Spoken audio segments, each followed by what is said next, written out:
in order to get the principle of a network across, I have to convey to you an idea which is extremely simple, but which is difficult to grasp only because we're not used to it. We are used to thinking as Westerners, as having a certain kind of language, and therefore a certain kind of logic that goes with it. We're used to thinking of the world in terms of the game of billiards. In other words, we are still thinking about our psychology, our bodies, and their relationship to the outside world in terms of what would scientifically be called Newtonian mechanics. And Newtonian mechanics has a very long history because it goes back to some of the atomic theories of people like Democritus, who were among the great pre-Socratic philosophers of ancient Greece. And so we may as well begin with a little bit about the history of the idea of an atom, because this has always fascinated people. What is the world fundamentally? What is all this? Well, one way of finding out is to take a knife and chop something in two so you can see what's inside it. What is an apple inside? What is a seed inside? What is a human body inside? And then you find that when you chop a thing in two, you've got two pieces, but the cutting reveals that it has a structure inside. And the structure is composed of what we call organs or parts. And then in turn, in order to inquire into them, we take them and we chop them apart. And in our curiosity to find out how it's made, in just the same way that a child will take a toy to pieces, we chop and chop and chop until we've got bits so small that they are the same width as the edge of the knife. And they can't be cut anymore unless we can find a finer knife. And so when we get down to that bit beyond which there is no bitter, that is to say it can't be chopped any further, it is called in Greek atomos, which means, the first letter a means non, tomos, cuttable. And so the word atom means that smallest particle of the world which can't be cut into any smaller particle. That's the original idea of atomism. So then, it went further than that to the notion that the world was built of atoms in the same sort of way that a house could be built of bricks or stones. The world is seen, therefore, as a composite of fundamental particles. Then what remained to be discovered was the laws governing the relationship between these particles. And so naturally one thought of them as little balls. Why balls? Because balls are hard to cut. If you take a ball bearing and hit at it with a sword, it's liable to jump right off to one side. A cube will submit to being cut, but a ball is very difficult to get at. A very strong form of nature. So people have always tended to consider atoms as balls, especially atoms of liquid. There was a notion, you see, that the atoms of the element of earth were cubes, because cubes all sit together rather firmly. Liquid, which when you put up good bloop, that was balls.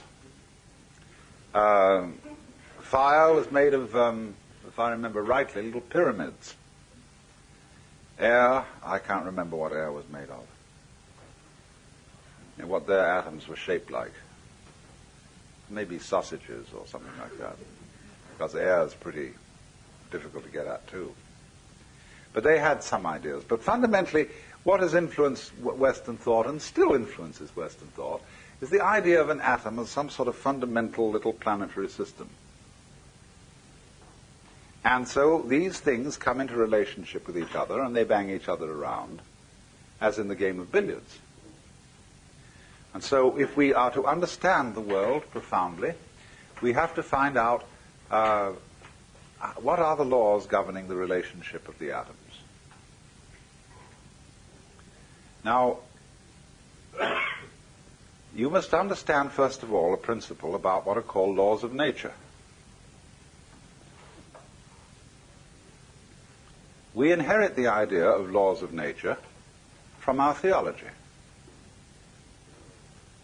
And our theology that we've grown up with is in certain ways peculiarly different from the theologies of Oriental peoples. Jewish theology and Christian theology, which have entered very profoundly into the common sense of the average person, have an image of the world which is quite basically political, and we'll go further than that and say it's monarchical. It's based on the idea that the world is a construct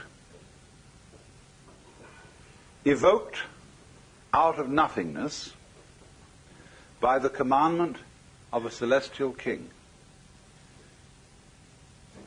Now, there may be Jews in this room who are practicing and devout Jews, and there may be Christians in this room who are practicing and devout Christians. And I don't want to offend you by any imagery that I choose or remarks that I may make about this imagery, because I don't suppose that anybody has come to this room and to this particular place who is either a practicing or Christian Jew who has what I would call a naive idea of God. But the funny thing is about our ideas of God is that our symbols, the images, the mythological forms which we use to describe God have an extremely powerful influence on our feelings and on the way we behave. After all, I was a member of the Church of England when I was a small boy, and that had a very powerful effect on me.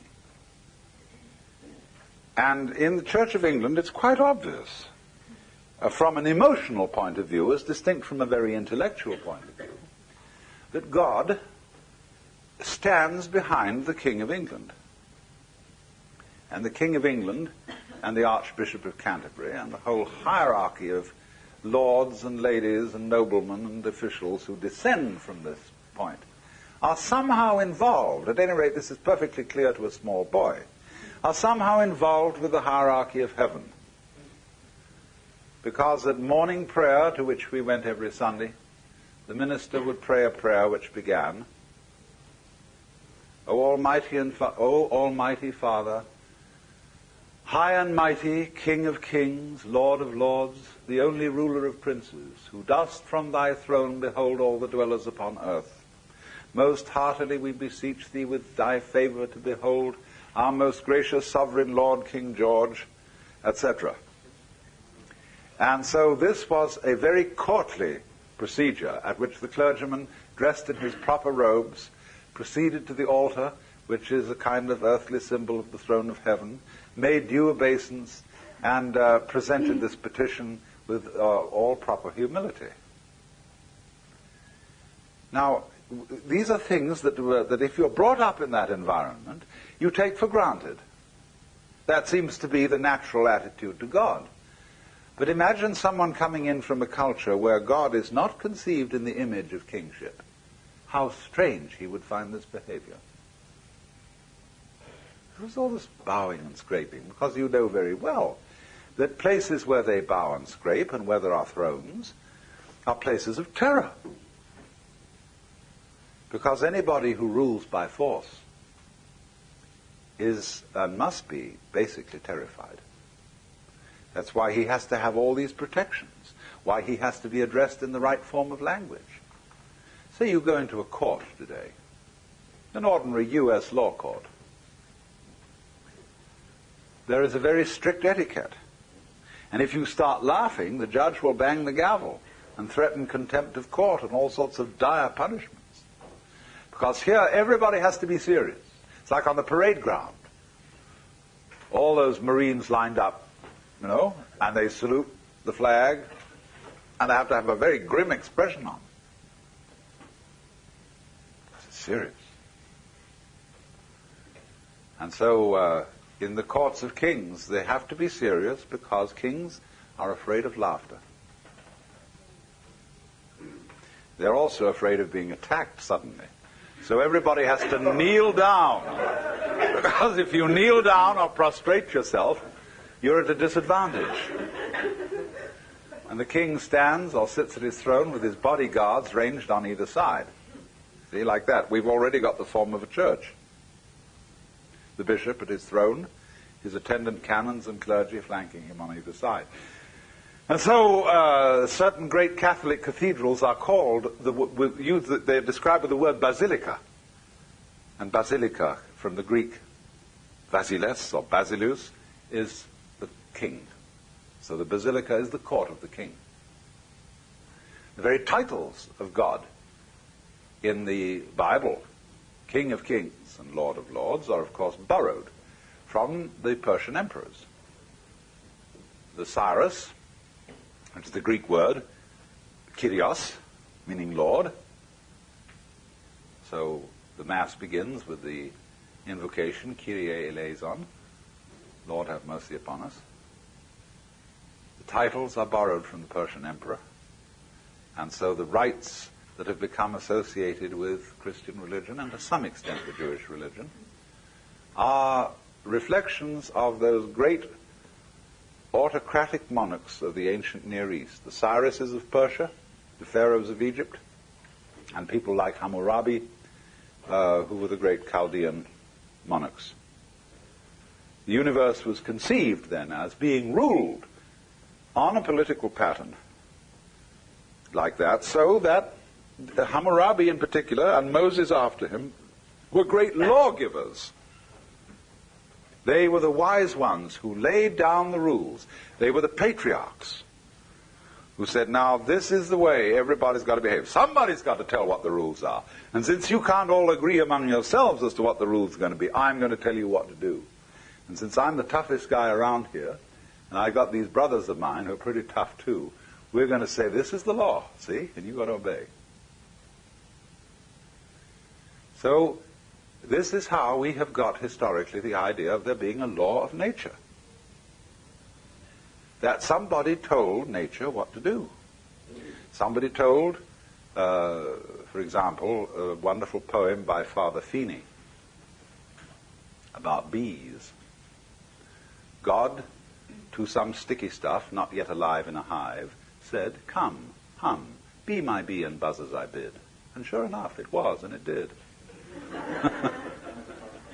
See, and in the beginning, let there be light. A commandment. So commandment is the fundamental idea. So the quest of the law of nature is the quest for the true understanding of the Word of God. For by the word of the Lord were the heavens made, and all the hosts of them by the breath of his mouth. In the beginning was the Word, and the Word was with God, and the Word was God. What is that Word? If we could find out the Word of God, here is the idea, you see, we could perform incredible magic. That's why, for example, the name of God in the Bible is not to be uttered except once by the high priest in the Holy of Holies, once a year. Otherwise, that name, Yod-He-Vah-He in Hebrew, we don't really know how it was pronounced. And Jehovah mixes up those consonants with the vowels of Adonai.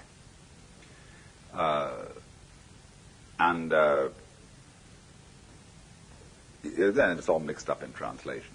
But anyway, Jehovah is a polite way of saying what can't be said. Because if you know the word, if you know the name of God, you have power. You have the power of God. And so all ancient ideas of magic were based on knowing the names of God. It is said that there are 100 names of God, and 99 are revealed to us. And the camel knows the 100th name, which is why he looks so snooty.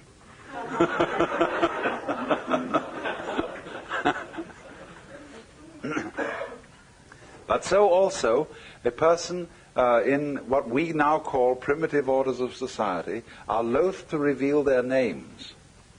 Because if I know your true name, I can utter it and have power over you. Now, you say, well, that seems a very naive idea, but it is exactly through the knowledge of names that we have Western science. And that is magic. That is through trying to understand the laws of nature.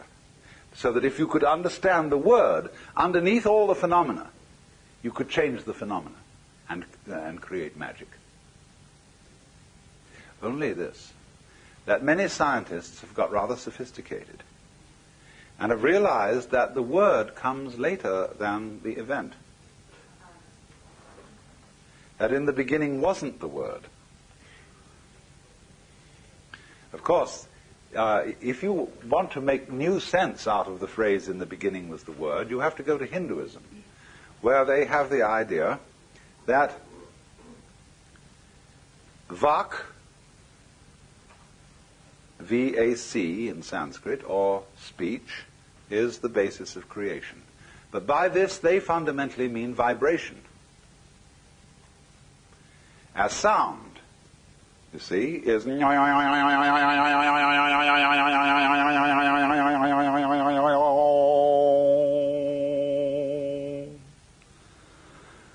say that is, you see, if you listen to sound and go right down into it, fundamentally get what sound is all about, you understand the whole mystery of things.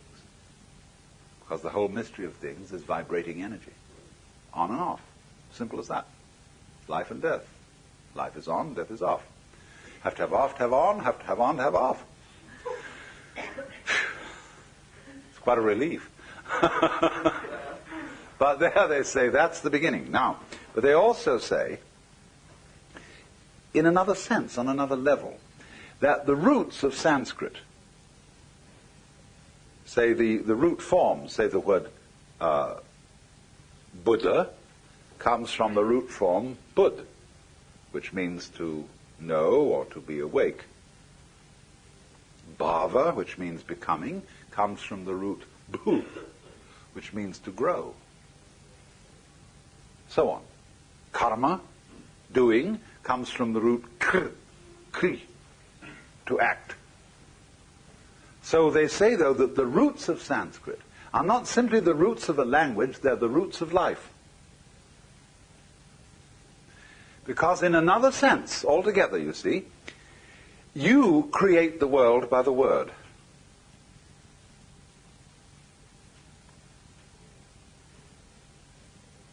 And this is something that we're not very conscious of.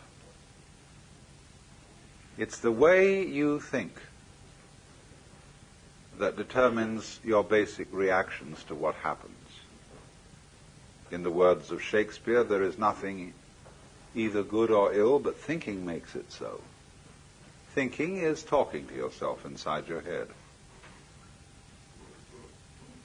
And we, through this, build up all sorts of weird notions. We say, for example, well, one day you'll have to die. Have to? What's the sense? What's the emotional content of saying you'll have to die? It means it's going to be something imposed upon you against your will. So it's put in this passive mood. Have to. You'll be compelled to die. But I can't be compelled to die unless I'm fighting it. Supposing I want to die. Supposing I commit suicide. Or supposing we look at it all in another way and say, when I get a disease and die as a result of it, getting a disease is something I do, just as much as taking a walk. Only we've got our thoughts arranged so that we say, you ought not to get a disease, even if it's just plain old age. Somehow you ought not to do that. You ought to go on. And therefore, you can't say, when death comes about, well, to put it in the words of Robert Louis Stevenson, I laid me down with a will. because we've got this hang-up about life being divided into two parts. Things that we do on the one hand, and things that happen to us on the other. And Buddhists say, what happens to you is your karma. And people don't readily understand that. They think my karma, something awful happened to me because of something bad I did in my last life. And therefore, I've got bad karma. Karma simply means your doing, your action. So that when something that happens to me is called my karma, it means that it's your own doing. And if you recognize that it's your own doing, it's never bad karma. It's only bad karma if you refuse to admit that it's your own doing and merely blame someone or something else that it's something that happened to you. Now I've digressed a little, because what I was getting at was the meaning of a law of nature.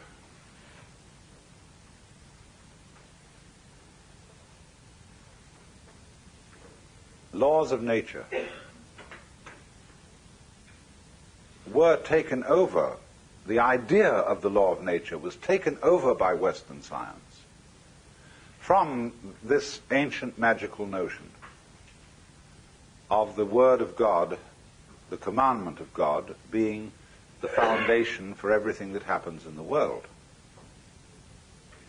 But now, today, in Western 20th century science, there is an entirely new idea of the law of nature. The laws of nature are not things that exist in any real sense, which phenomena like the motion of stars or the behavior of animals and rocks, they're not phenomena which these things obey. The universe is doing its stuff. But because we have a certain kind of structure and brain, we want to make sense of it. And therefore, we find various ways of understanding the world by the principle of regularity. Now, what's that? Let's take a clock. A clock ticks regularly. But the world does not tick regularly. Inconveniently enough, the sun does not have the earth go round it in a neat 360 days.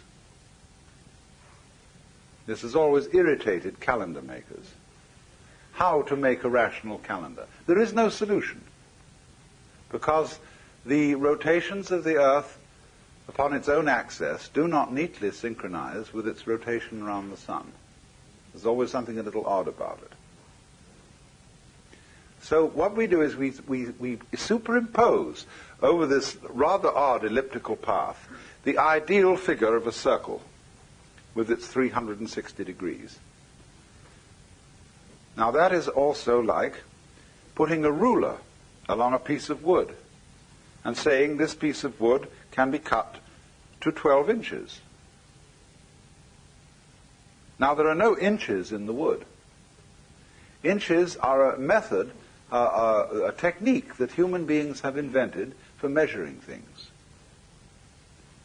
And so we can cut out of a piece of cloth or a trunk of a tree so many feet. Well, originally, it's simply comparing the trunk with us by putting our feet over it one after another and saying it's so many feet long. Or so many spans when you stretch out the hand. This is the fundamental idea of measurement, and the inch is, of course, one joint. Not your kind of joint. And so this comparison of man's body and its regular shape, you see, 10 fingers on either side, 5 fingers on either side makes 10, 5 toes on either side makes 10. And so by stretching ourselves out, as it were, against nature, we measured it. And the idea of measurement is the same idea as the idea of the law of nature. A law of nature is exactly the same kind of thing as a ruler, or a hammer, or a saw. It is a way of thinking which enables us to control our environment. By observing regularities, and then by making a calculus, which is a process really of betting. Will it be regular next time? And the odds are that it may be. If it's done it once this way, it's likely to do it again that way.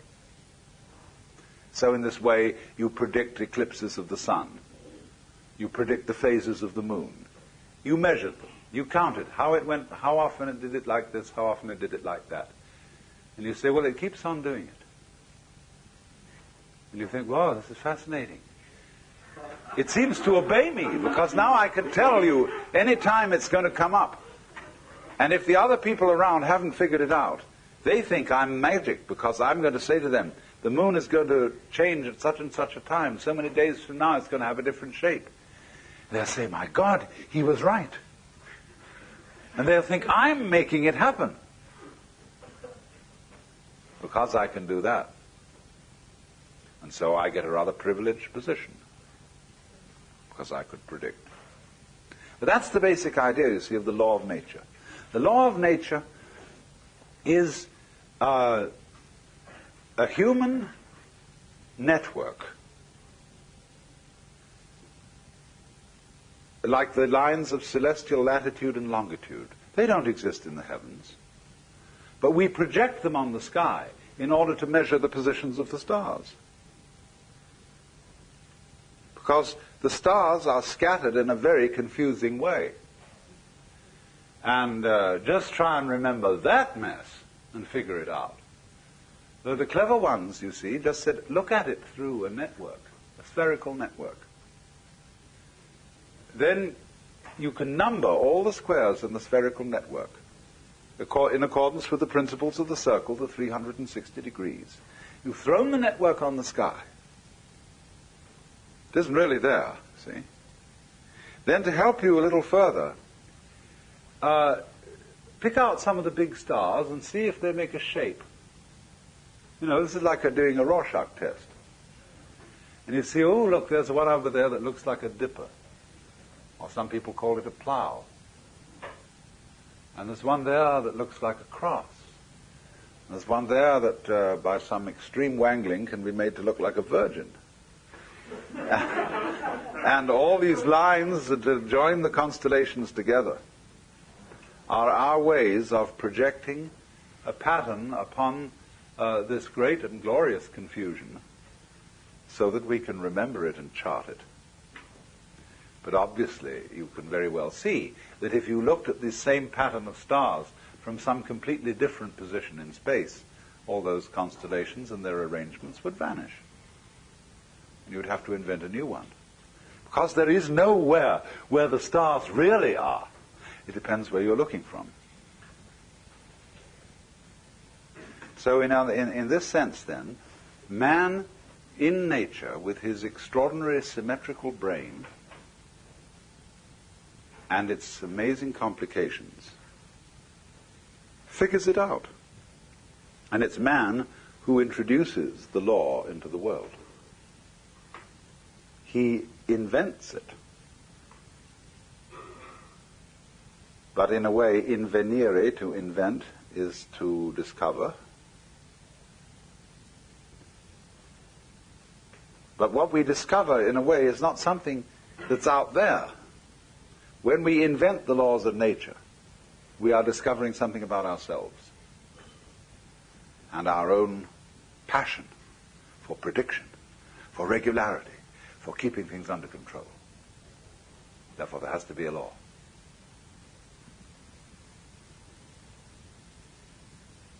So then, going back right now to the beginning of what I started to say,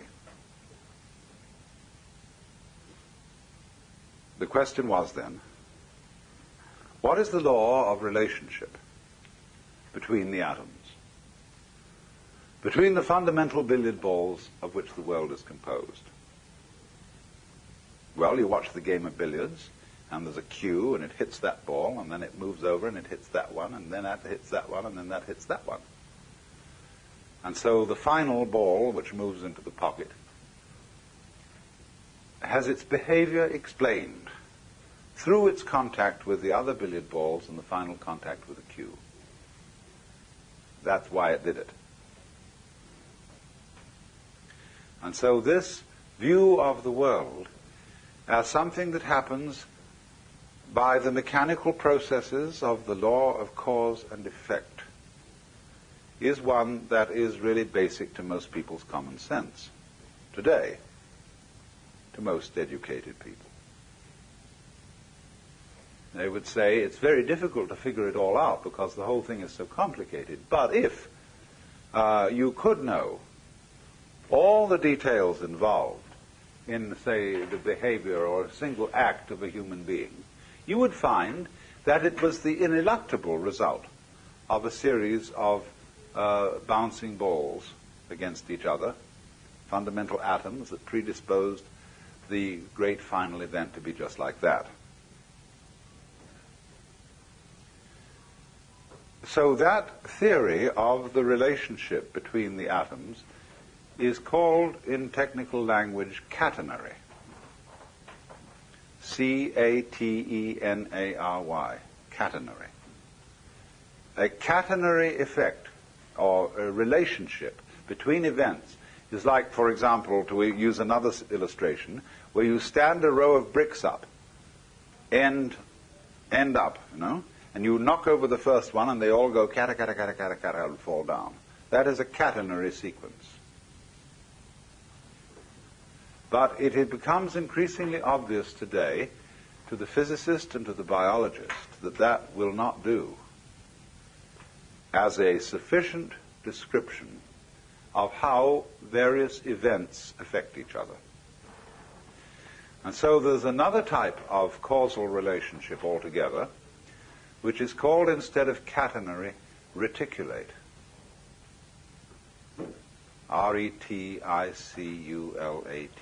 reticulate, from the Latin rete, meaning a net relationship.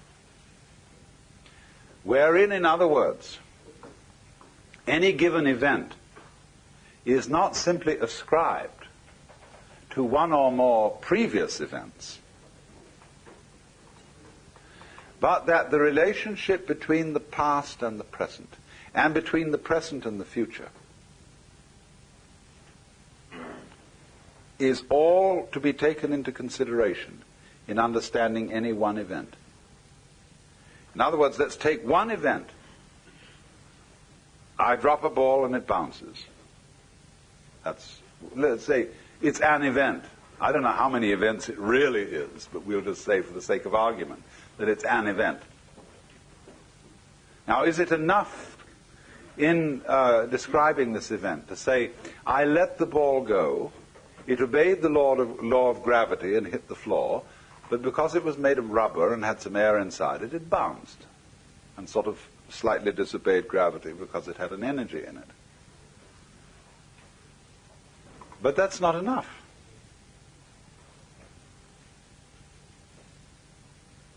Because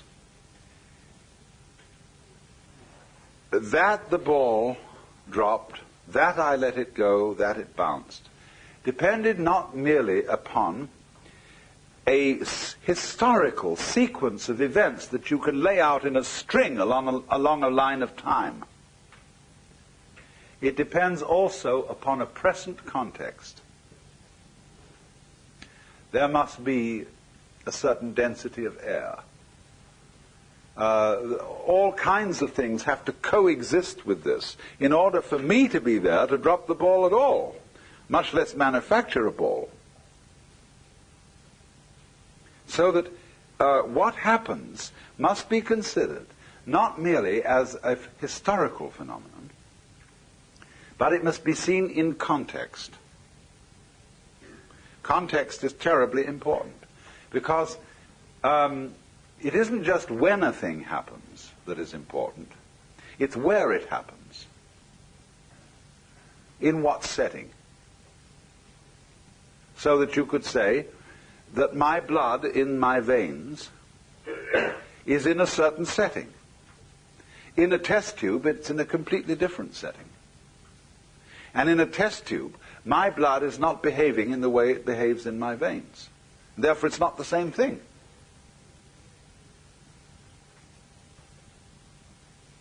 So, an individual person in one setting will behave in one way, in another setting in a completely different way. I remember when I was a child. I was one boy when I was at home with my parents. When I went to visit my uncle and aunt, I was someone different. When I was with my peers, I was someone quite different. Because I changed according to the setting, and children are very well aware of this.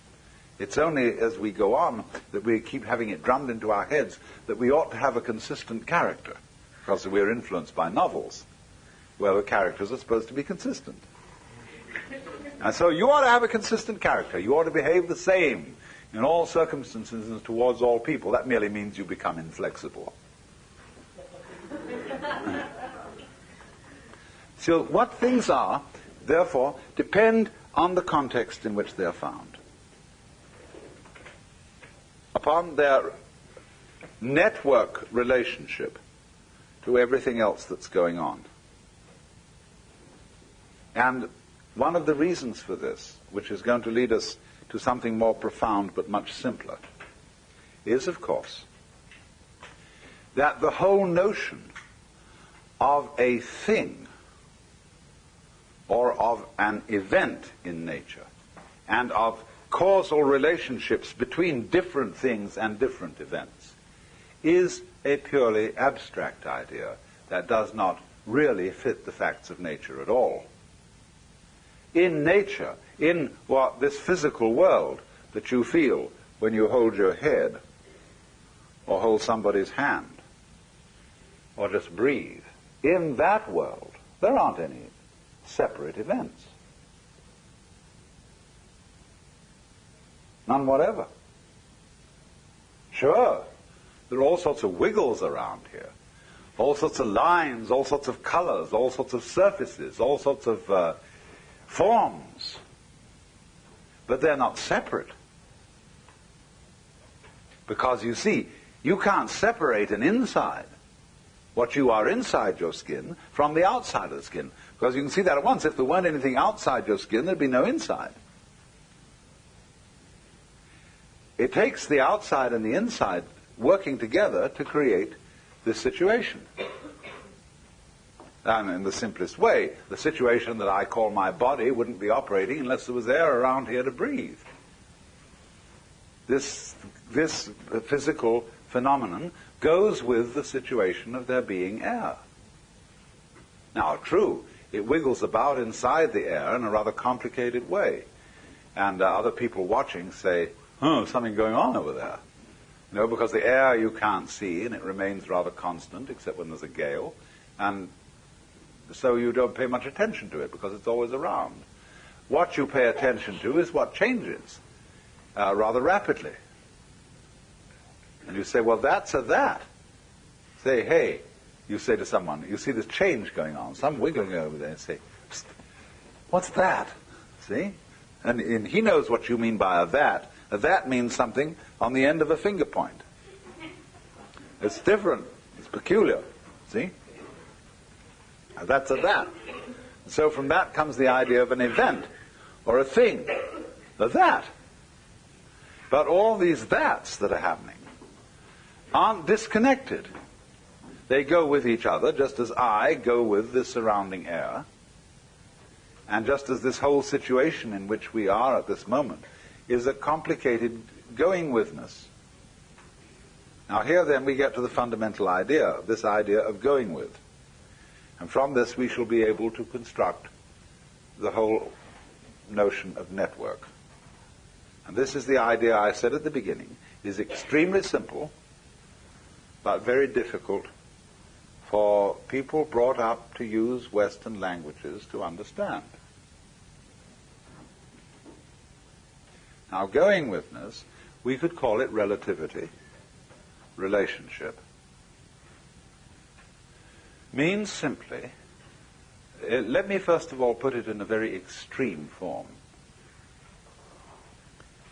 Consider yourself, sitting here at this moment, being just exactly the sort of person you are. Maybe a little neurotic, maybe a little sick physically, maybe a little ashamed of yourself for some reason or other, or whatever, you know? Just the way you are anyway, just like that, sitting here. That situation goes with, as back goes with front, the entire situation of the rest of the universe.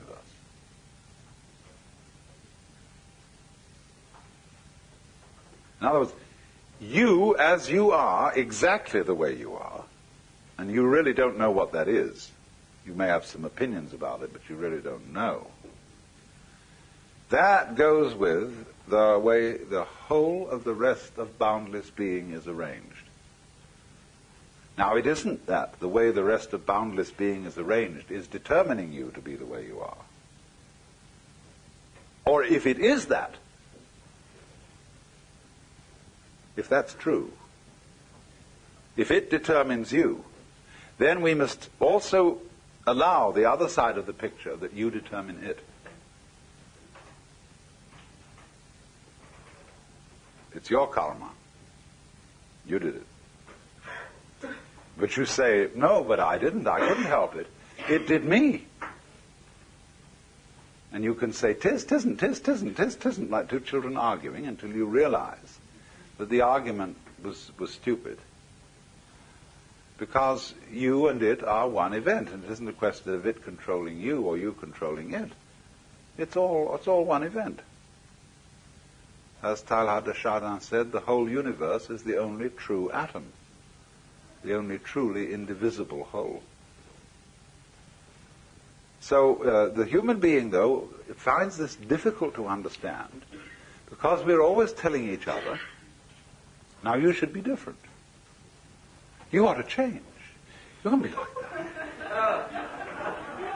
Now listen, you're sick, and I got a system. See, I've got a system. I've got a real school here, a thing that is very important, and you should come and study with that. It may not be mine, but it may be some big sage or pundit that I know, and you should come around and study that. And I've thought about this for a long time, because I've heard every kind of opinion of all the sorts of things that I should do in order to get myself into shape. And I realized that if I followed this advice, I would spend my entire day doing exercises in preparation for life. I don't know when I'd ever get around to that. You know, I would have my half an hour's yoga practice, 1 hour of zazen, so much physical exercises, and so much memory practice, so much special diet preparation to be sure that I got proper food. And if I think this all through, I think, oh my God, it isn't worth it. Then another school of thought will say, no, that's the thing, you're getting confused. Just do one thing, see? But then I say, now how am I going to choose which one I'm going to do? Well, he says, obviously this one's the best. And then before you know where you are, you're sewed up by some religious fanatic. Now, please, I don't want to do this to you. Please don't think that I have any such recipe that I'm going to give you anything to do for 5 minutes every morning. I just am not. I want to, my whole notion would be to set you all free so that you'd only have to attend one seminar, never have to come back.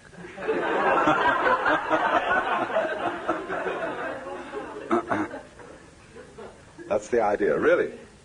Because I know that so far as my own livelihood is concerned, that there are always more people. And if, no, I don't collect a following and just send them all away. There are plenty more people to fill the vacuum. But this is the whole idea that we're going to work on of a net. That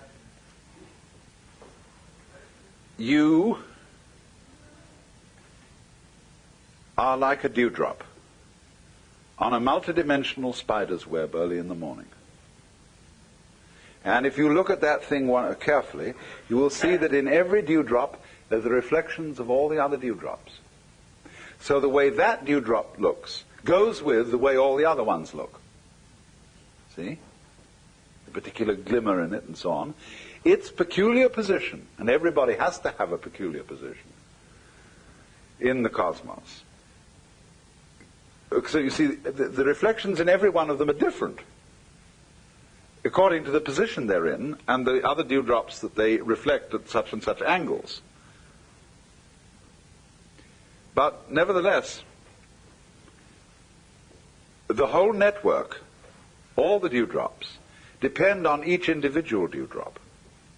And each individual dewdrop mutually depends on all the others. And that's the sort of a scheme we're living in. And it a little bit affronts our logic at first, because we say, I can understand that I depend on this universe, because after all I need sunlight and air and water and the help of a society and all that kind of thing. I needed a father and mother. But looking at it from the other point of view, I find it very difficult to see how the whole thing depends on me. That's because we've been brought up with a put-down theory of the individual. No, children should be seen and not heard. You are the servant and subject of God, and don't you ask impertinent questions. Or another way of putting us down is to say, well, you're just a piece of a fluke in a mindless mechanism. See? So we always managed not to find out that the relationship of the network is mutual. It runs both ways.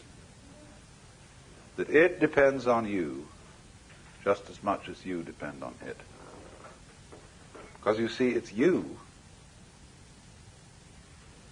with your ingenious brain, that, for example, turns vibrations of air into sound. You turn whatever the sun is doing into light. You turn whatever the air is doing into a sky called blue. There is only blue for a brain. Just like if you hit a drum and it's got no skin, it won't make any noise. So it's the tight skin that evokes the noise out of a moving fist. No skin, no noise. So you, as the reflector, like the dewdrop reflects, you, as the so-called reflector of all that goes on, by the constitution of what kind of a reflector you are, you evoke what we call sun, moon, and stars, nebulae. Vast spaces. They're only vast in relation to you. They're not really vast. Only if you compare them with yourself, they're vast. They could be considered very tiny. Or equally, the space between two sides of a hair could be considered vast if you want to think about it that way. I mean, if you really want to go into a hair, there's an awful lot between one diameter of a hair, you know. And if you think about it a long time, you'll think it's what we call a vast subject. Study of hair. No, for microscopy. It is a vast subject. Depends on the attitude, you see. But the basic principle, the thing I really want to try and get across, is this idea of going with. The universe around you is your outside, just as much as the organs inside your skin are your inside. You go with it in the same way that the stalk goes with the root or with the flower. And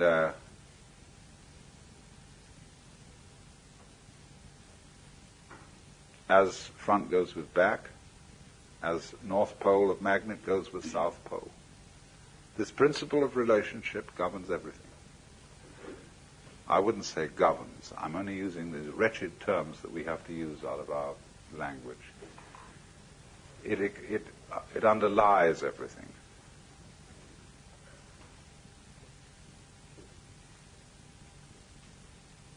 And it's important to realize,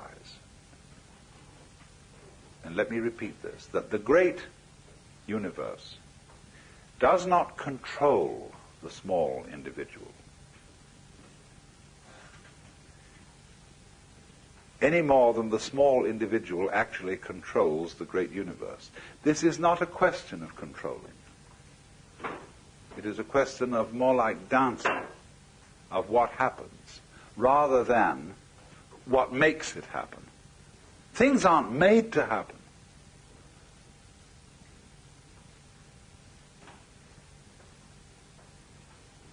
Only if you insist that a certain event is quite separate, then you can think of it being made to happen by the events that came before it. But if you realize they're all parts of one event, or different aspects, different phases of one event, then you see it happening and you don't see anything making it happen. Forcing. That whole idea of things being made to happen, in other words, goes back to the idea of a universe that is based on a monarchical image, where the boss says, damn it, you do that, and the thing can't help it, and so it's made to happen. But say in Chinese Taoist philosophy, the universe is just not seen in that way. It's not seen as anything is not made to happen. It is what does happen. But it's all interrelated. And therefore there is a pattern to it. There is an order to it. The order of the net. Things and events are explained as being links in a causal chain. And so every particular happening that is identified as a thing or an event, which is, however, quite an arbitrary kind of selection, is explained by its past, by the chain of events which lead to it in a causal sequence. On the other hand, in thinking of the reticulate relationship, a thing is explained not simply by its relationship to past events, but by its context, that is to say, its relationship to present and future events as well as past, so that every event becomes something in a network. Now, you will very well understand that when you see the knots in a network, or better, the squares of the net, they're all held together by each other. Imagine the kind of network where instead of there being, something like knitting. In knitting, the stitches are all held together by each other. And if something breaks at one point, the thing starts raveling. So the reticulate view, or the net view of the universe, is one in which the Buddhists say everything mutually interpenetrates everything else. So, as I was trying to make the central point, the point of implication, the point of relativity, that things go together like two sticks standing on the ground in this way. See? They give each other mutual support. Or like the three rings in the Ballantine beer trademark, or the Christian symbol of the Holy Trinity. Those rings interlock. But take one of them away, and the interlocking is broken down for all of them. So in the same way, the individual, although seeming to be something that rattles around in the universe, although a given planet or a given star seems to be something that is moving on its own, motion, the behavior of stars, is a situation that arises only because of the mutual interdependence of all stars.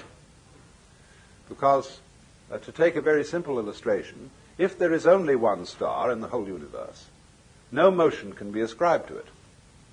It can't even be said to be still. Nobody knows what it's doing because there's nothing for it to relate to. But take two stars, and they can get nearer to each other or further away from each other. But nobody knows which is moving. Get three stars, and then you have, say, two close together, and one of them seems to go away. Now, who is moving away from who? Are the two stars saying, hey, we don't like you, we're going to get out of your way? Or are they saying to the other star, why don't you like us? Why do you keep going away? Well, who's right? Well, you can say on the principle of democracy that the majority must be right. But then they say, well, let's have an umpire, and we have a fourth star who can stand above us. You see, two stars can only move in a straight line with respect to each other. Three stars can move in a plane with respect to each other. But a fourth star can establish a third dimension, where we can say, I can look down on you and take an objective standpoint. But then the argument is which one of them is the fourth. But that's the basic principle on which the whole universe is constructed. It's a relativity system in which motion depends on comparison with something relatively still. And there can't be any motion at all unless there is that comparison. So, because of this relationship, every individual is so related to everything else that's going on that you imply it. In other words, anybody who was a great scientist from some other world altogether, who studied a human body carefully and figured out the conditions under which such a thing would exist, he would come to the conclusion that that human body was something from a universe just such as we have. He would find that your structure and your behavior implied this whole thing.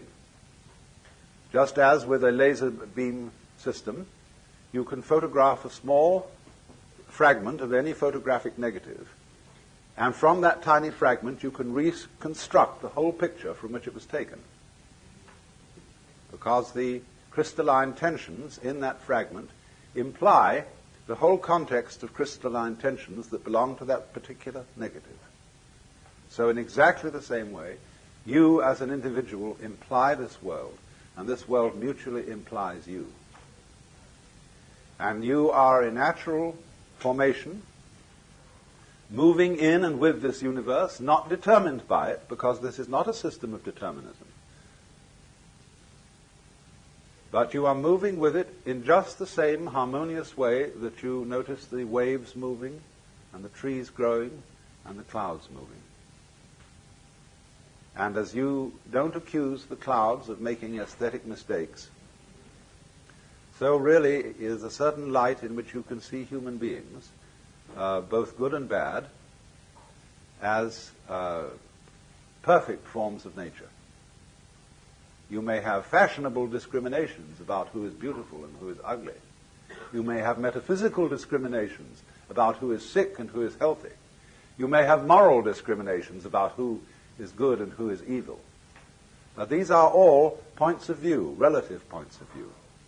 They are all legitimate because they are parts of the functioning of the whole. The fact that you take those points of view, that too is part of nature. But a skillful person lives on two levels at once. You live basically on the level where you know there are no mistakes. Can't be. Everything moves in accordance with what the Chinese call the Tao, the way of nature. And if you have that basic feeling, you will always be sane. But you are able to comprehend within that feeling a more restricted point of view, whereby things are good and bad. Just as in the confines of this room and this area, it's perfectly clear that there's a difference between the up direction and the down direction. But we know that this area is situated in interstellar space, and there is no up and no down. Now, the second situation doesn't contradict the first. But if you have only the discriminatory point of view, if you take your fundamental stand as a being on the difference between good and evil, you get in the Christian hang-up. You have then to say that there is eternal heaven and eternal hell, that the distinction between good and evil is radical. And if you do that, you begin to suffer from a disease called chronic guilt, which is one of the most destructive emotions that anybody can have. You feel an outcast from the universe, at odds with reality itself, at odds with God. And that sends people quite mad, and is responsible for a good deal of the craziness of Western civilization.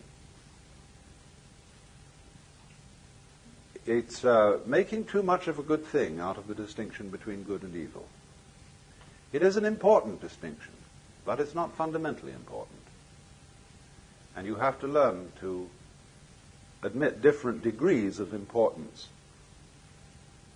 And just say that because you can't just say that because a certain distinction isn't absolute, that it's not important.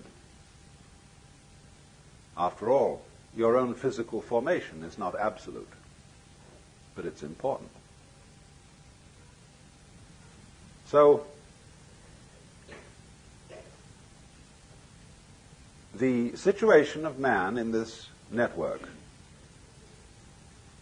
is to repeat the proposition, on the one hand, that he as an organism, psychophysical organism, is something that the whole cosmos is doing. That was as much of truth, I think, as there is in modern astrology, which I regard as a pseudoscience. But it is based on a very fundamental principle. That when you draw a map of a person's soul, you draw a small picture of the universe, a very crude picture. And that is the design of that person's individuality. The truth is, therefore, that your soul is something which contains your body. Your body does not have the soul inside it like a spook. And the whole cosmos is your soul. So the cosmos is doing you at the point you call here and now. Reciprocally, you're doing it. And the one depends upon the other. You have difficulty in conceiving this as a Westerner because we have all been brainwashed by several centuries of put-down theories of man. That you were the wretched little subject, and a disobedient one at that, of an eternal king, and B, that you were just a fortuitous congress of atoms in a mindless mechanism of incredible vastness. Having entertained those two theories of man and of existence for so many centuries, we are very much brainwashed into being unable to see that we and the universe are mutually causative, or, to use the Chinese expression, mutually arising. Now then, a second difficulty arises in this, which requires that I bring in some ideas, first of all, from Buckminster Fuller. The principal notion of Buckminster Fuller's thought, and if you don't know this name, Buckminster Fuller is what I would call a philosophical engineer. A man who is one of the most creative minds in the modern world. He invented the geodesic dome, which is his main claim to economic fame. But beyond that, he's done a great deal of extremely fascinating thinking about the future of technology and the situation of man in the universe. And he has devised this important term, synergy.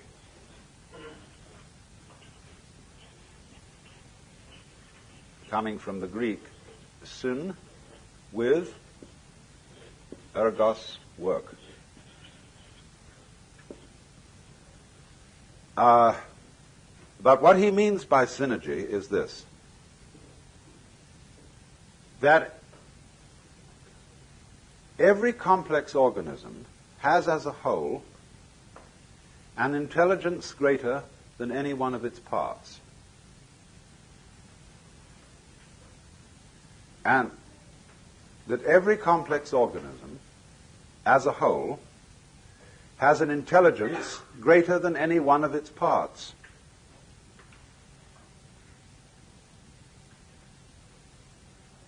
This, again, is a difficult idea to swallow, because he applies it to technology in this way. He is saying that the industrial natural complex in which we live is something that is going in a certain direction on its own, whether you like it or not, and that it is able to organize your behavior in a more intelligent way than you can organize it. And he believes, therefore, that the increasing complexity of the industrial complex will of itself, say, outlaw such lunacy as war. It will make it impossible. And that we shall find ourselves increasingly organized by an intelligent system that is not under our conscious direction, but will make us feel, I suppose, rather as our individual selves feel inside our bodies. He gives an illustration.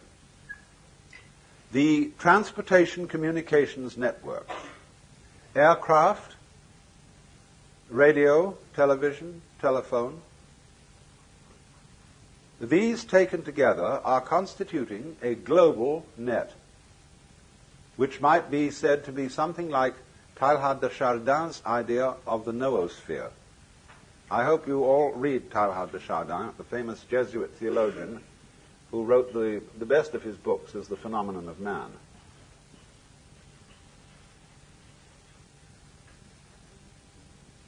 The Earth, which is the geosphere, from the Greek geos, geese, the Earth, then the Earth, as the geosphere, is covered with a biosphere. That is the sphere of living organisms. The biosphere, in turn, generates the noosphere, which is the communication network that we call the mind, through literature, through speech, through radio and television communication. The noosphere is slowly realized. So Buckminster Fuller is really talking about the same thing. The noosphere is the network of communication set up by technology. And so, for example, let's just take air transportation. As a result of jet planes, all centers that are in communication with each other by jet aircraft are becoming increasingly the same place. When you wake up in Tokyo, having come from Los Angeles or San Francisco, you are slightly in doubt as to where you are, because Tokyo is an immense muddle. It's a mixture of Paris with Los Angeles, of San Francisco with Shanghai, of London vaguely thrown in, and sort of a touch of Japan. It's a phenomenal place. But if you live in San Francisco, you realize it's becoming more like Tokyo, because we have a tremendous inrush of Japanese culture. We have superb Japanese restaurants. You can go to sushi bars, that is to say bars for rice balls and raw fish, which are beautifully served, just like in a bar in Tokyo. And increasingly, we have supermarkets which sell Oriental, African, and Japanese goods. And I call them supermarkets for the unusual. And more people are laying down tatami mats and cooking over hibachis and using chopsticks and every kind of thing like that. So the point is that how near a place is to you is simply a factor of transportation. There are places in the United States. I was just in one, in a far out Indian area of South Dakota. It takes longer to reach than to get to Tokyo. So it's further away. That's all there is to it, for all practical purposes. So Fuller's idea is that by the year 1968, so soon, we have a one-town world. And it's coming fast. And as human beings have some problem adapting to this, because as you know, when you travel by jet, just as when you're in an elevator that drops too fast, you feel it left your stomach on the 14th floor and has taken the rest of you down to the first. So the jet aircraft leaves your psyche in London and brings your body to San Francisco. And it takes some time to catch up. All your time rhythms are thrown off. But we'll get used to it. And eventually, therefore, we must add to this, planes are very expensive. All governments have immense investments in aircraft. And to work, they must be kept flying. Otherwise, they get out of order. So they must be kept moving. That means there's also a huge tourist business, constantly interested in shuffling people all around the earth. And as a result of that, it's going to be increasingly a vested interest. And politicians will find it harder and harder to stop it in the interest of having a war. So what we are in effect reduced to at the moment, so far as wars are concerned, are experimental wars. Wars in small areas against people who allegedly don't matter very much, in order to test out our military materials and techniques. Because nobody can afford to keep a large standing army in which there are no veterans. So they must have practice. And so practice wars are carefully arranged. But increasingly, you see, they find that these practice wars rouse passions and disturb everybody in all directions, because there is no such thing as an unimportant people. And so they become increasingly difficult to carry on. So Fuller is extraordinarily hopeful about the future of mankind, because he feels that the synergy, the quality of intelligence in the total system, will overcome the folly of individuals, or of parts who are unable to act with full understanding of what's going on. And you see, this is a serious problem, so far as the individual is concerned, because today, not only is there a population bomb, there's also an information bomb. The proliferation of information about everything is so great that no individual can possibly grasp it. Not only has he difficulty in grasping it, but there is difficulty even for big committees to organize this information, to integrate it in such a way that if I need to know a certain thing, I can very swiftly find it out.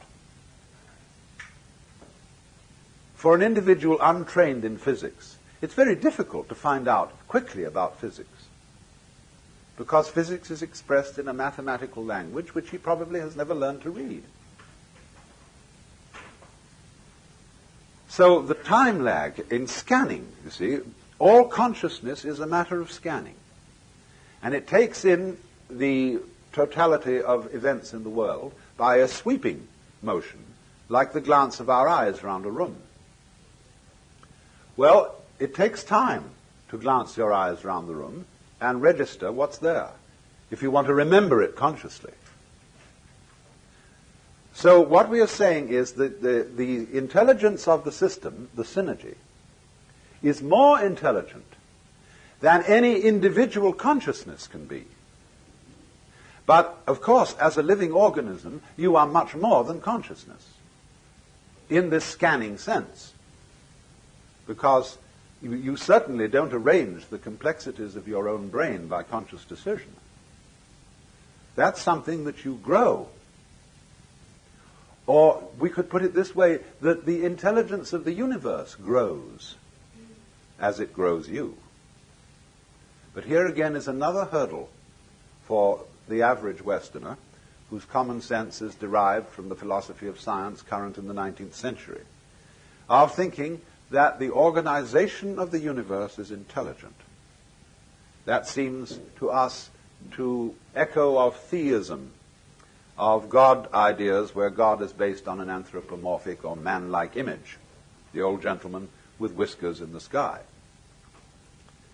And of course that God is dead, beyond recall.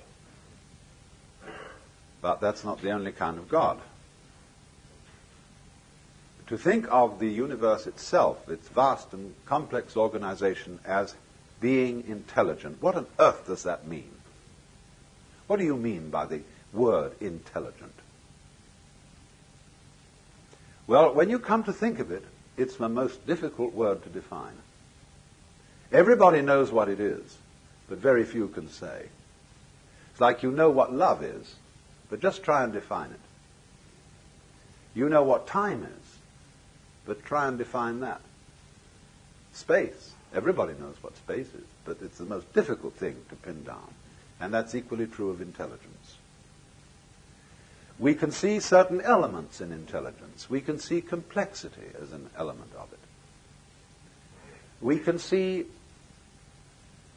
complexity as what we call an orderly arrangement of different clusters of complexity. But again, we're using words, all of which are imprecise. What do you mean, orderly? That's practically to say it's all in order. It was almost like saying it's intelligently arranged. We recognize these things, but we are not quite sure what we mean by them.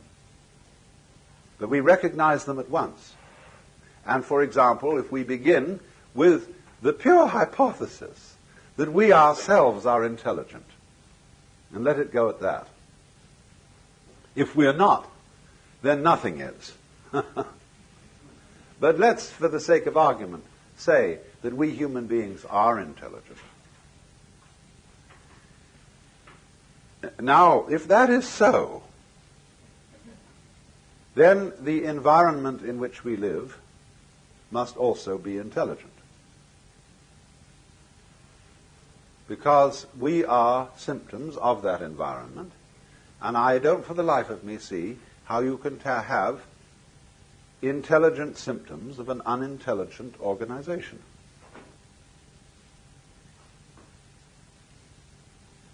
We belong in this world. We didn't arrive here from somewhere else. We're not tourists in the universe. We're expressions of it. Like branches express the tree, or fruit express the tree. And so you will not find an intelligent organism living in an unintelligent environment. That is to say, the environment in which you live will be a system of mutual cooperation between a vast complexity of different kinds of organisms. And the total balance of that makes your life possible. In other words, human life goes with, as front goes with back, an extremely complex bacteriological world, which sometimes diseases us, but most of the time assists us by its colonies, its societies, its methods of reproduction. All these complex interrelations are the which, without which not, the sine qua non of there being blood and veins and bones and intestines and all that kind of thing. That's only the bacteriological world. In addition to that, there's a world of insects, which is tremendously important to us. But the insects are extremely clever. And if you talk to a good entomologist, he will scare the wits out of you, because he will show you the most conclusive reasons why insects should ultimately take the whole planet over. Fortunately, we are not absolutely abominated by flies, because we have lots of spiders. And we have birds. And so birds and insects are mutually necessary to each other. And especially flowers and insects have an arrangement with each other whereby one could say of flowers and bees that although they look very different, they are one and the same organism. Flowers perfume and color. Bees buzz and fly around. But you can't have the flowers without the bees, and you can't have the bees without the flowers. And so you can think through relationships between every conceivable kind of organism, into which you must add things like atmosphere qualities, gas content of atmosphere, on and on and on, until you suddenly realize that what you call your mind and intelligence and your very brain and body is utterly involved with this network of other kinds of organisms, existing at a special temperature, in certain gases, which could only be found in certain kinds of solar system. Now then, seeing that should give every technologist pause. Because you can't go running into that situation with penicillin and DDT unless you know very well when to stop. Unless you can be very discriminating, just what surplus of insects you want to get rid of, without killing the other ones that are important. How to give penicillin without destroying all the stomach flora, and having to build them up again with acidophilus and stuff. So this is why in the Taoist Chinese view of nature and the relation of nature to human politics, they set as fundamental the principle called Wu Wei, Wu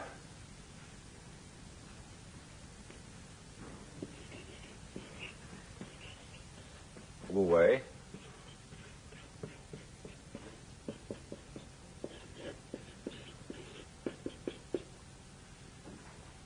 which means non-interference.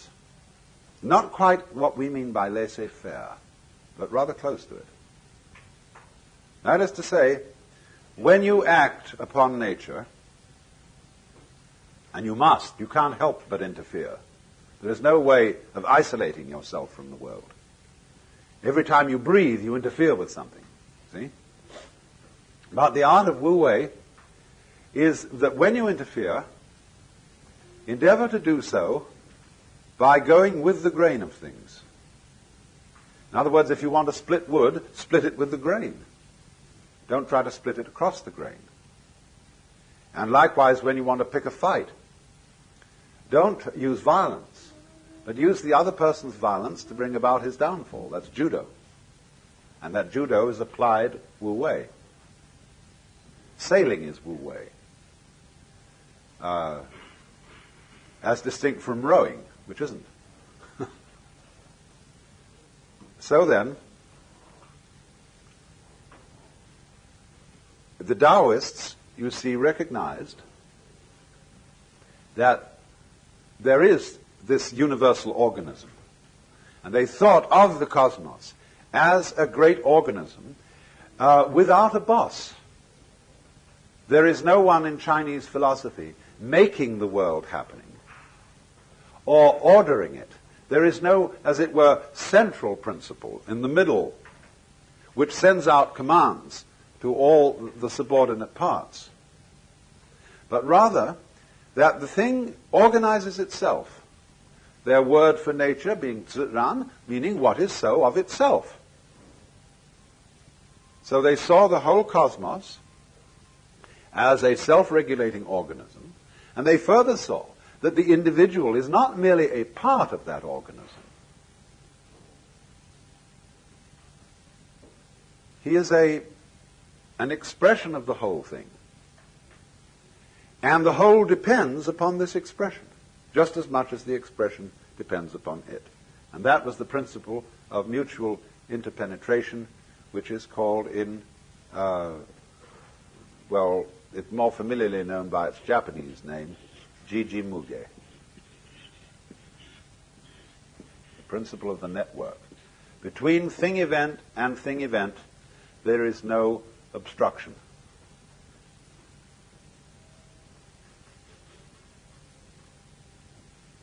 But you see, it remains to us a bit of a puzzle to say that all this is an intelligence, because we can think of all kinds of objections to it.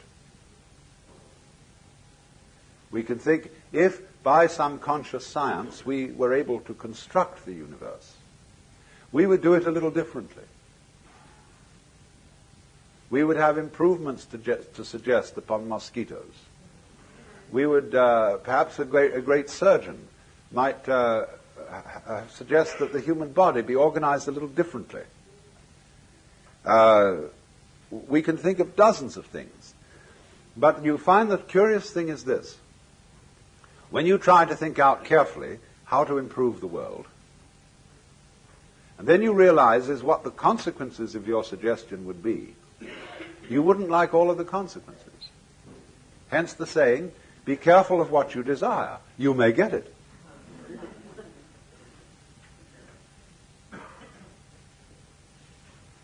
And then one invites the individual, and this is one of the great things to do, to suggest another kind of universe. What kind of universe would you design if you were God? And I recommend, I'm not going to go into this because it's a long story, but I thoroughly recommend it as an exercise in thought. Model your own universe and see what comes out of it. Because I can only tell you that you will eventually discover that you will model this one.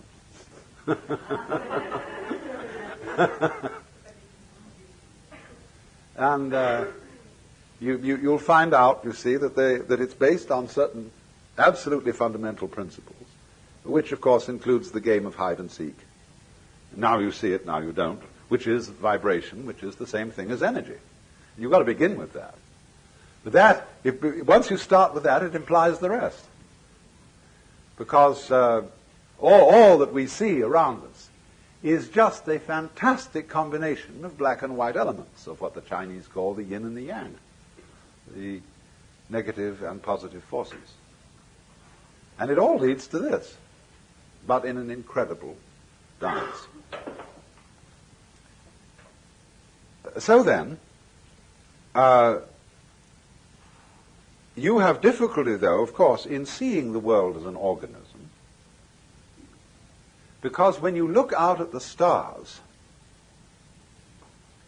you are in roughly the same situation or relationship to what you are seeing as when a physicist studies the constitution of the atom. He will make a map of the behavior of the nucleus in which there will be various rotating particles or wavicles. And you will see something which looks like a mathematical design and doesn't look like an organism. Because we expect an organism to be a kind of gooey thing with blood and flesh and wriggles and so on. So if you looked only through the microscope, you wouldn't see the organism. But when we look out at the rest of the universe, we are, as it were, sitting down on one of those electrons, looking through a microscope at the rest of it. And therefore we don't see the sort of total design it makes up. That's much too far away from our conscious inspection. And this is one of the reasons, then, why it's difficult for us to formulate the idea that there is an intelligence operating here. Because all we see is a firework display, this tremendous display of radioactive mud and gas. And one would say, well, it's just a kind of a contraption that happened to arrive there, and that's all there is to it.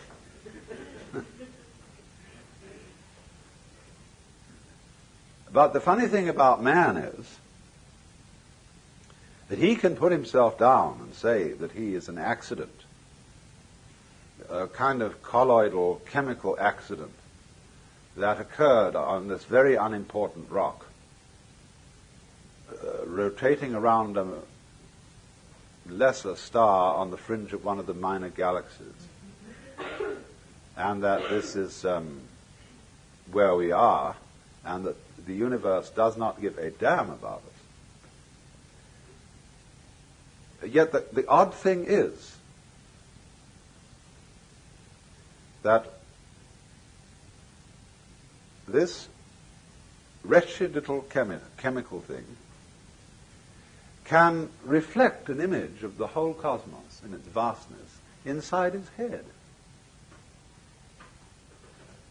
and can know he's there. And that means, though, that this thing, however small in dimensions, is vast in comprehension.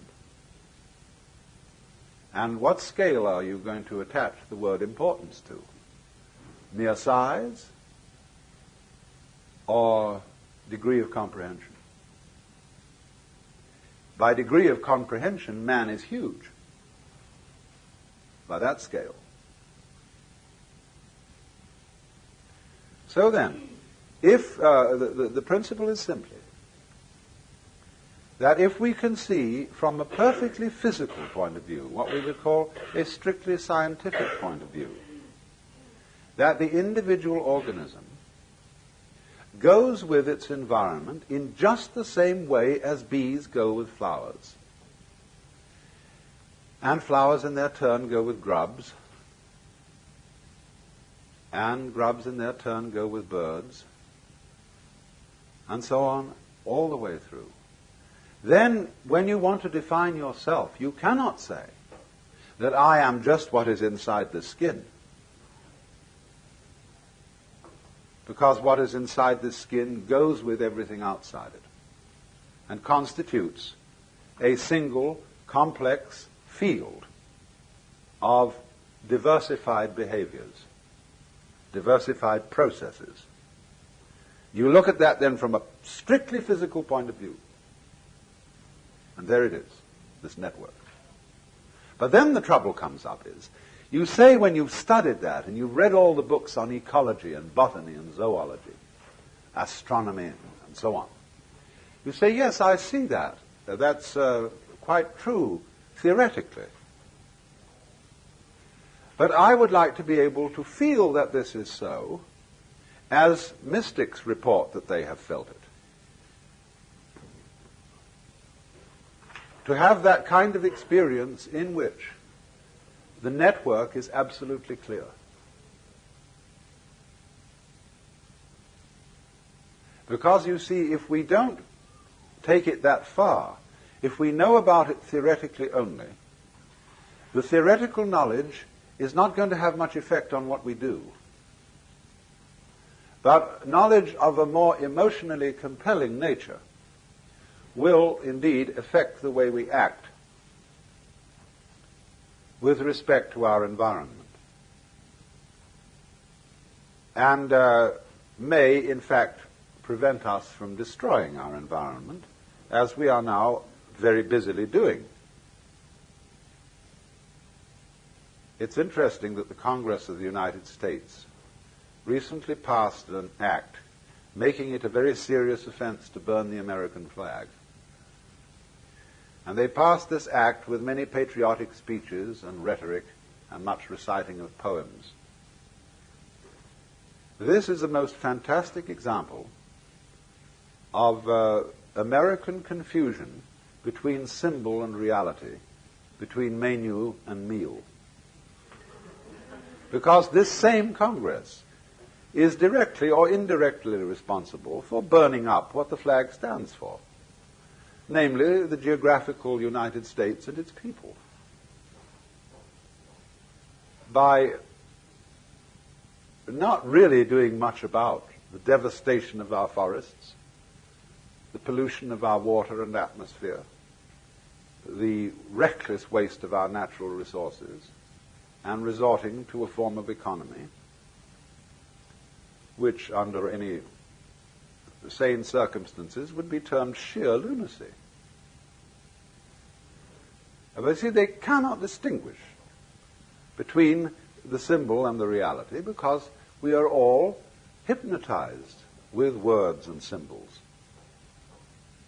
And so when the flag is more precious than the country, we are insane.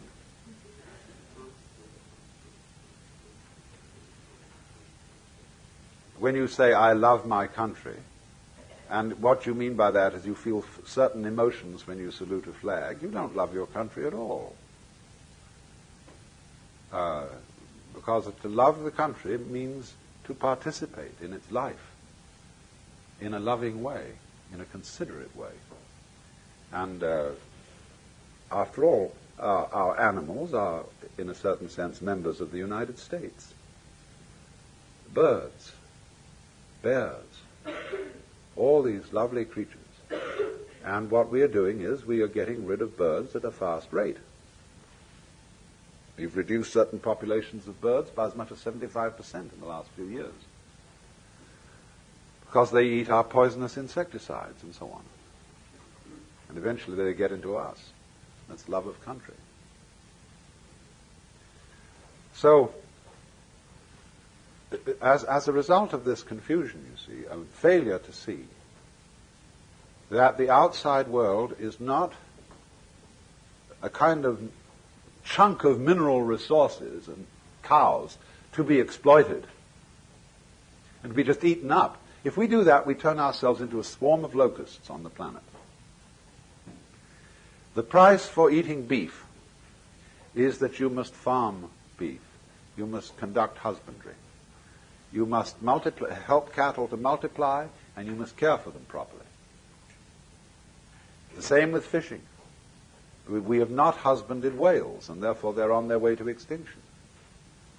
This is the price. You've got to cherish the animals that you live off. And then furthermore, after that, to put in my particular prejudice, you've got to cook them properly. You don't just chew it up because it's supposed to give you energy. It'd be good for you.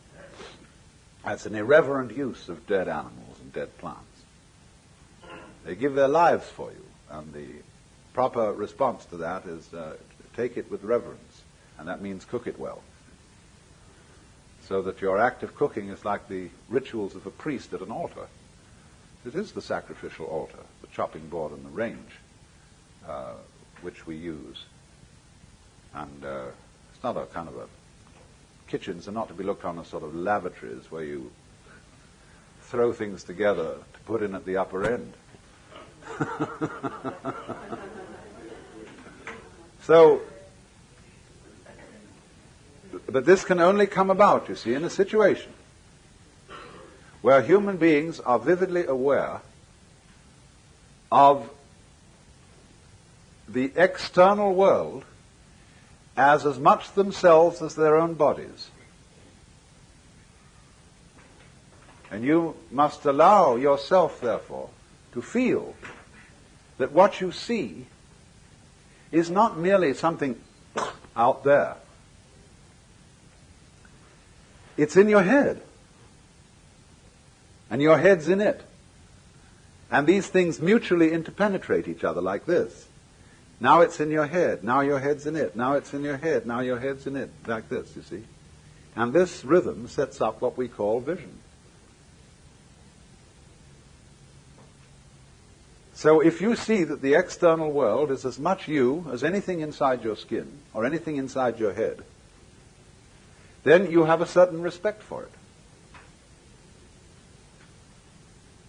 And no longer consider matter, for example. Take a piece of wood. A piece of wood is not just a chunk of stuff, but people think about wood that way. You can't be a good carpenter if that's the way you think about wood. We think we're dealing, you see, with these inert, unfeeling blocks of stuff. Rocks have no feelings, of course. Bang it around. Mountains have no feelings. Blow them up with dynamite. But they do have feelings. And if you hurt them, this is the Indians say. I've just been with a whole bunch of Indians. They say the continent of the United States is getting ready to shake us off as a dog would shake off fleas. They say the storms are going to get worse, the earthquakes worse, the floods worse, and the insect pests will multiply in all sorts of strange ways, and finally get rid of us and leave the land to the Indians who originally owned it.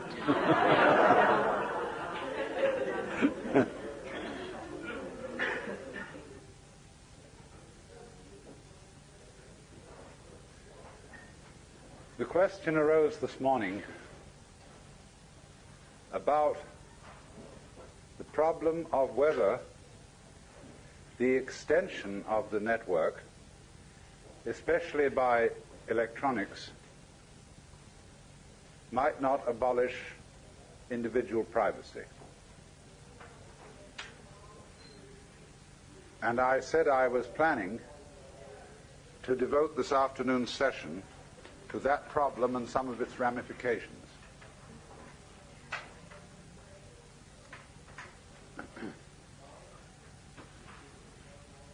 This, of course, is the area of the problem with which Marshall McLuhan is very largely concerned. For he has pointed out that just as the wheel is an extension of the feet, and as beyond the wheel naturally comes the horse and carriage, the automobile, and the airplane, all these technological creations are extensions of the human organism. And finally, the electronic network of telephone, telegraph, radio, and television is an extension of the nervous system. And into that we must throw, as an additional extension of the nervous system, the computer. The computer into which data can be fed from the files of the insurance companies, the Internal Revenue Service, the police, the credit agencies, everything. So that in a matter of seconds, when an individual is identified, an enormous amount of information about him can be instantly known. In a rather similar way, the time is not too far ahead when you will be able to have a box about so big on your desk, which has a little screen on it and a dial. And after dialing a key code, you will dial the catalog number of any book in the Library of Congress that you want to read. And at any rate that you wish, the spread pages of that book will appear on your television screen. And you can get it right like that. When we get to television worked with the agency of laser beams, you will, of course, be able to see solid, three-dimensional images in color projected in a certain area, and you can walk around it. I haven't discovered yet whether you can kiss it.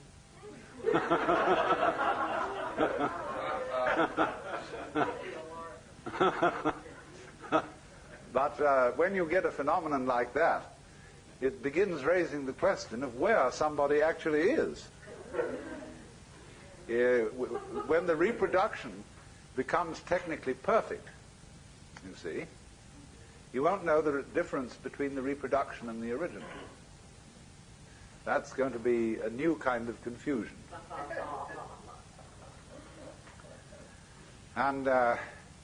We will perhaps even be able to think about the word reproduction in a new sense. We say now one of the meanings we give to the word reproduction is sexual reproduction of the species, or the biological method. Then we have reproduction through photocopy and all that kind of thing. Let's suppose, too, that we begin increasingly to be able to manufacture the parts of the human body in very perfect kinds of plastic, so that when your heart goes wrong or your kidneys go wrong, the surgeon will simply replace them with a plastic reproduction, which will work equally well.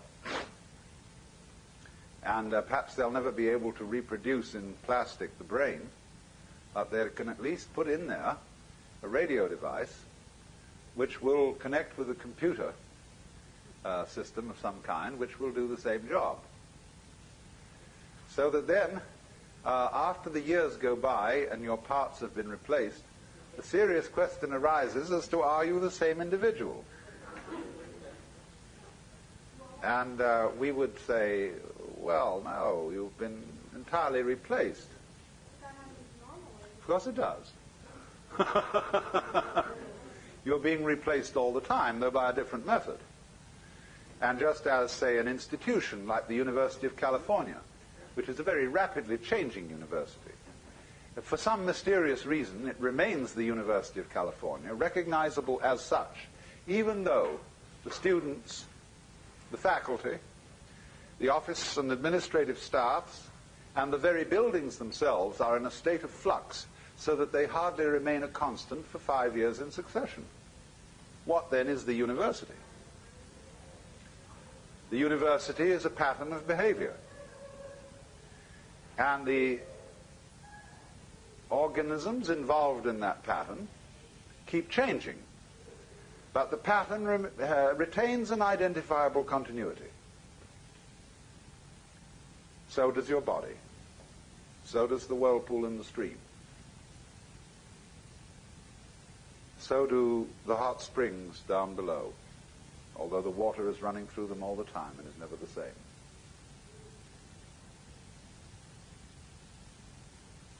So you can envisage the reproduction of the human being in this electronic way, and at first you say, oh, horrors. Are we going to be converted into nothing but plastic replicas of ourselves? Will we be there in any sense anymore? Will the soul survive it? But you see, in the case of the University of California, it is what we call the University of California that is the soul. And its bodily expression keeps changing. So, when we find out that we are electronic echoes of ourselves, being perpetuated through the ages, we shall come to the astonishing conclusion that that's what we already are. Only we have to do it again ourselves in order to realize it. We are already the most remarkable electronic patterns from the standpoint of physics. So let's a bit lay that bugbear to rest.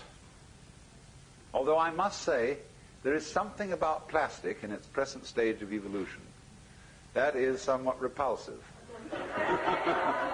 There is a state of consciousness which those who are psychedelically hip or hep call the plastic doll, in which everything looks as if it's made of plastic, as if or patent leather or enameled tin, that it only reflects light and has no light inside it. There is another side to the vision whereby everything becomes living jewelry with light inside, a kind of beatific vision as distinct from a diabolic vision. And at the present stage of its development, plastic always suggests the diabolic vision. But it is through the diabolic vision that you gather the deepest insights. It's really profounder than the beatific vision in a certain way. Because if you can go down into any experience, I hope you understand the meaning of this phrase, go down into. It's very important. It means exploring a certain sensation or a certain feeling to find out all its implications, to find out what it is at root that you like about it or dislike about it. And you will find, if you explore the plastic doll vision sufficiently carefully, that it will bring about in the end a far greater depth of bliss and realization than merely exploring the things that are lovely at first sight, obviously so. So one should think about this funny thing of technology considered as artificiality in the light of the realization that there really is nothing artificial. You might say the distinction of the artificial from the natural is a very artificial distinction.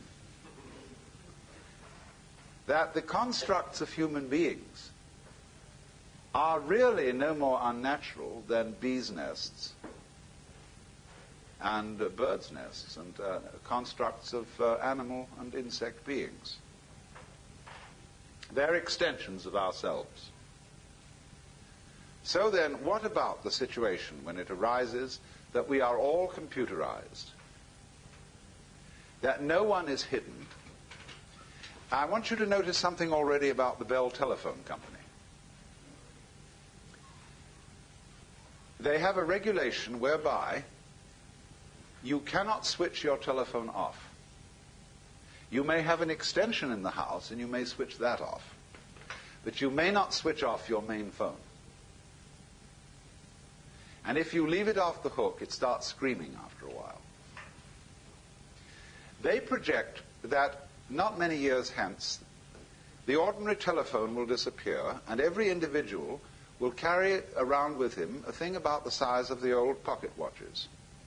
One side of it will be a TV screen and a speaker. The other side of it will be a set of buttons over which you just place your finger to activate them. You will be able to dial world information, who will give you the number of any given individual. If he doesn't answer, he's dead.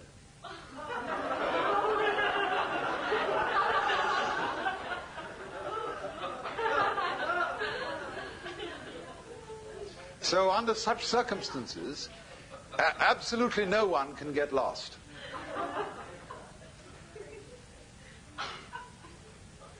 And then you see, as this moves on, let me develop some of its further possibilities. People like Toynbee and McLuhan have noted that as technology progresses, there enters into it a quality of what they call etherealization.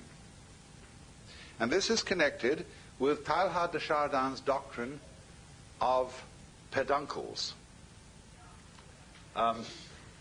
Peduncles aren't exactly relatives. And we have to understand first the doctrine of peduncles.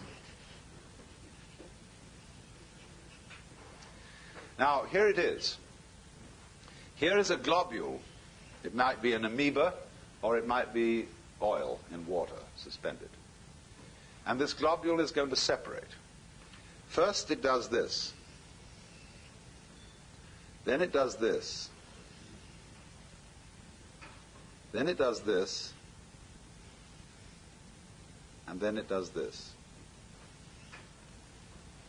See? Now, these things here are peduncles, from the Latin root pes, pedis, meaning a foot. Some sort of protrusion out of a globular body. So notice then that the production of a peduncle, here in the form of a connecting neck, and here in the form of little tails when the neck is broken, that in the course of the development, when we reach this stage, the peduncles have disappeared. According to Desjardins, this is why we do not find missing links around in the evolutionary process. They vanished in accordance with the law of peduncles. Now, in exactly the same way, the human technology sets up certain kinds of peduncles. A road, for example, or a railroad is a peduncle, because with the development of automotive traffic, truck traffic, the railroads become increasingly obsolete. And there are rusty old tracks lying all over the country that are not used anymore. And then with the development of aircraft, the road tends to become obsolete. With the development of radio, the wire as a connection, as a peduncle, becomes obsolete. So that more and more, the connecting links that we saw in a visible way disappear with the development of more expert types of communication. We can easily take this a step further. When we develop a form of electronic communication, such that you don't even need to take a plane. You want to see, supposing I want to see my father in England. We both have these laser beam TV jobs, and just like that, I can recreate in front of him myself and my exact environment, everything around, just as if he was sitting in the room. And I can do that with his set on the other end. So that eventually we don't need to take the plane. You can conceive, as some science fiction writers have, what seems to us a rather appalling situation, where you never need to leave the place where you're sitting. All food supplies and everything are automatically delivered. You just dial what you want, and some kind of mechanical process transmits it to you. Then they go further than that. They don't. They really abolish food altogether, because they've got it down to some special essences which you take. Then they go beyond that, and you give yourself a certain kind of electronic stimulation, and it does all for you that food could ever do. And then you think, oh dear, what's the next step beyond that? Of course. The next step beyond that is, of course, there's one thing yet, one peduncle we have to get rid of. And that is the black box, the electronic gadget. Because by the time we have become as etherealized as that, we move into a telepathy and psychic communication. And as soon as you make that step, of course, it would seem that all privacy whatsoever has gone. Because what you are inside is an open book to everybody else. Your thoughts are easily read. And therefore, you may say at first, ooh, that is the conversion of humanity into an anthill of the worst type. And this is, in a way, naturally, what all properly educated Americans, and I will add properly educated Britishers and some other peoples, dread. It is said the Englishman's home is his castle. And everybody needs a castle, a place where you can get away from it all and just be yourself. But even then, when you're away from it all and you're just being in yourself, you've unfortunately got a lot of thoughts inside your head that aren't yours. Because you think in the English language, and that was given to you by other people, and contains their prejudices, that you can't avoid them in thinking. Japanese people will say that when they think in Japanese, they can have certain feelings that are characteristically Japanese. But when they start thinking in English, they can't have those feelings. And so you are very, very much really in the sphere of public influence when you start to think. And if you listen carefully to your thoughts, insofar as they are uttered in words, and they very often are, try and discover the tone of voice in which certain of your thoughts are being said, and you will listen and hear your mother, or you will hear an aunt, or you will hear a school teacher, or you will hear certain friends expressing their opinions and telling you who you are and how you ought to behave. And you think those are your thoughts, and they're nothing of the kind. An inner pandemonium under the dome of the skull is going on all the time. Myriads of voices, myriads of influences from outside working upon you, even when you are physically quite alone. So, wait till the question period, please. This means that you are not nearly as much of a private individual as you think. You are also, of course, exercising these influences upon other people. You're telling them who they are, what you think about them, what you think of their behavior. And even if they don't believe you, they nevertheless pay very serious attention to it. They can't help it. You can take the experiment, for example, that B.F. Skinner used to try, which is very terrifying. He would send two members of the class, selected arbitrarily, outside of the room. Then he would arrange two chairs, chair A and chair B. He would say to the class, now look, when these people come back, we're going to engage them in a conversation. Whatever A says, agree with him. Whatever B says, disagree with him. So they come back into the room and they take their seats, and the conversation begins.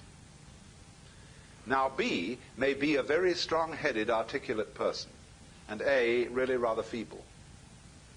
But what happens is this, that by group agreement with anything A says, he is encouraged, he is built up, he becomes more articulate, he finds himself sprouting.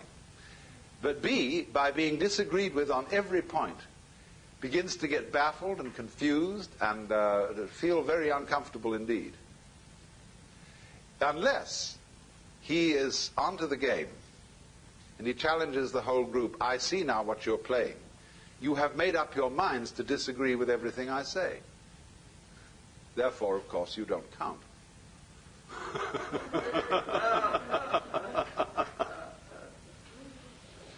I shall pay no attention to you. So, in this way, you see, we're already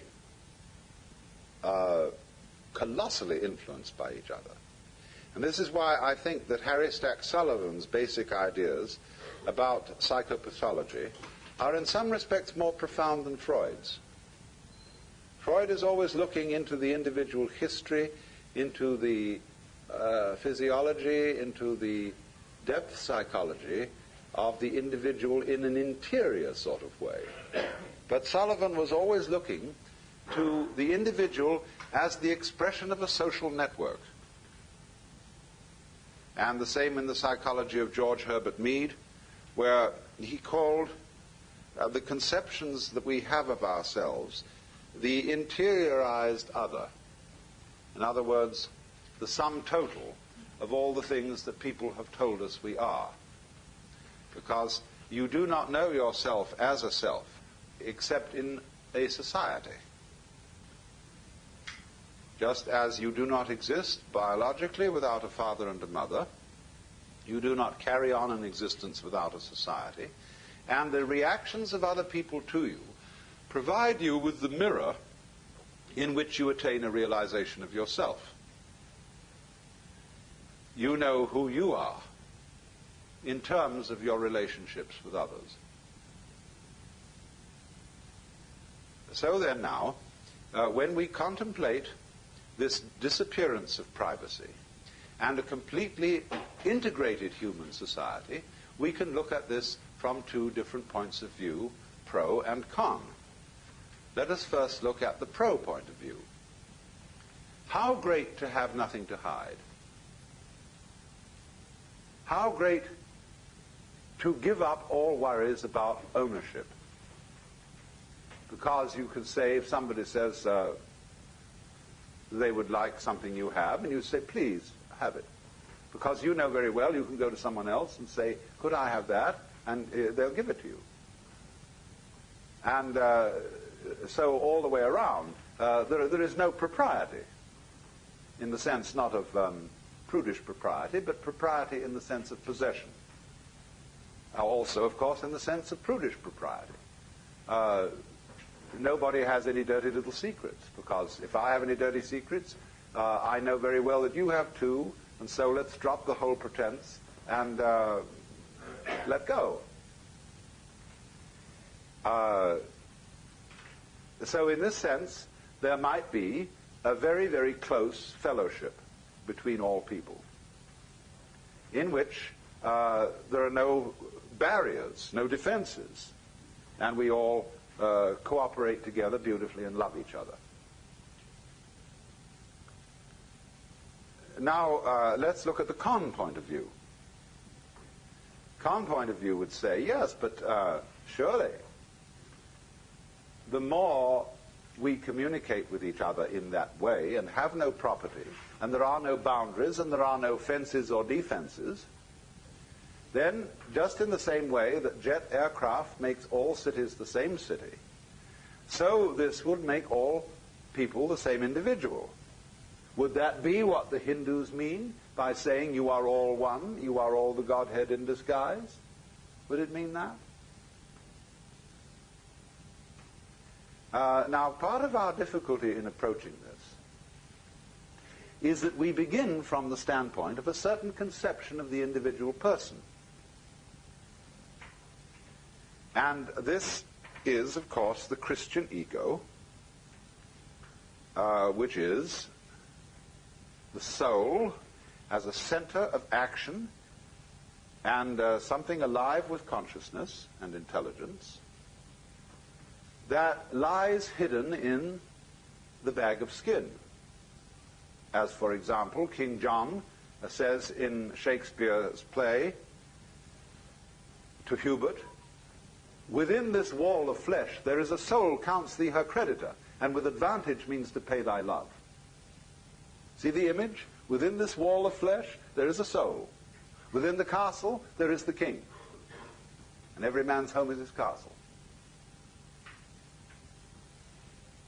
And so those of us who are brought up in that way, to feel A, that we are basically the soul in the body, and B, that every soul that exists is of infinite value in the eyes of God. We therefore have instituted, since the Industrial Revolution, a tremendous technological campaign to preserve the individual.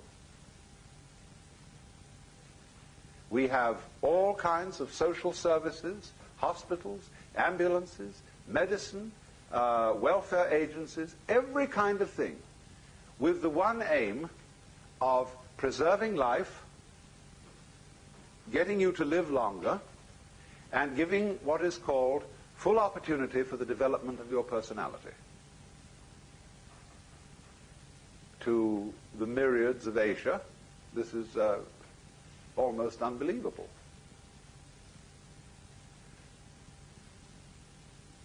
And then, of course, we are teaching the peoples of Asia medicine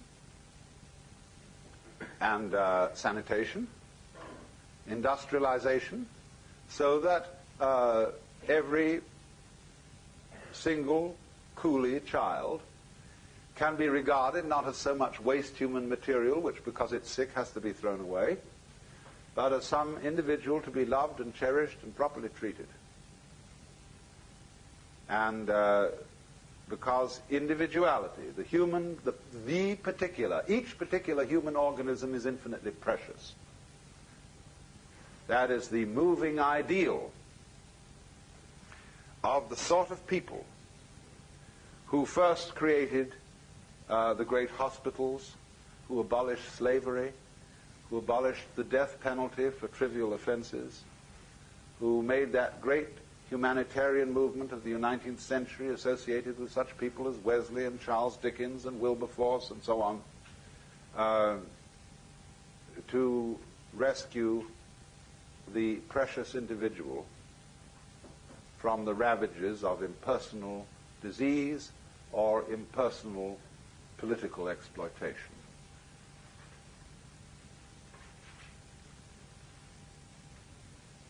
Then, when a kind of American capitalist liberalism achieved to some extent this sort of ideal, we look then at political forms which are socialistic or communistic and are leery of them because they seem to go back on all that. So, of course, did National Socialism in Germany.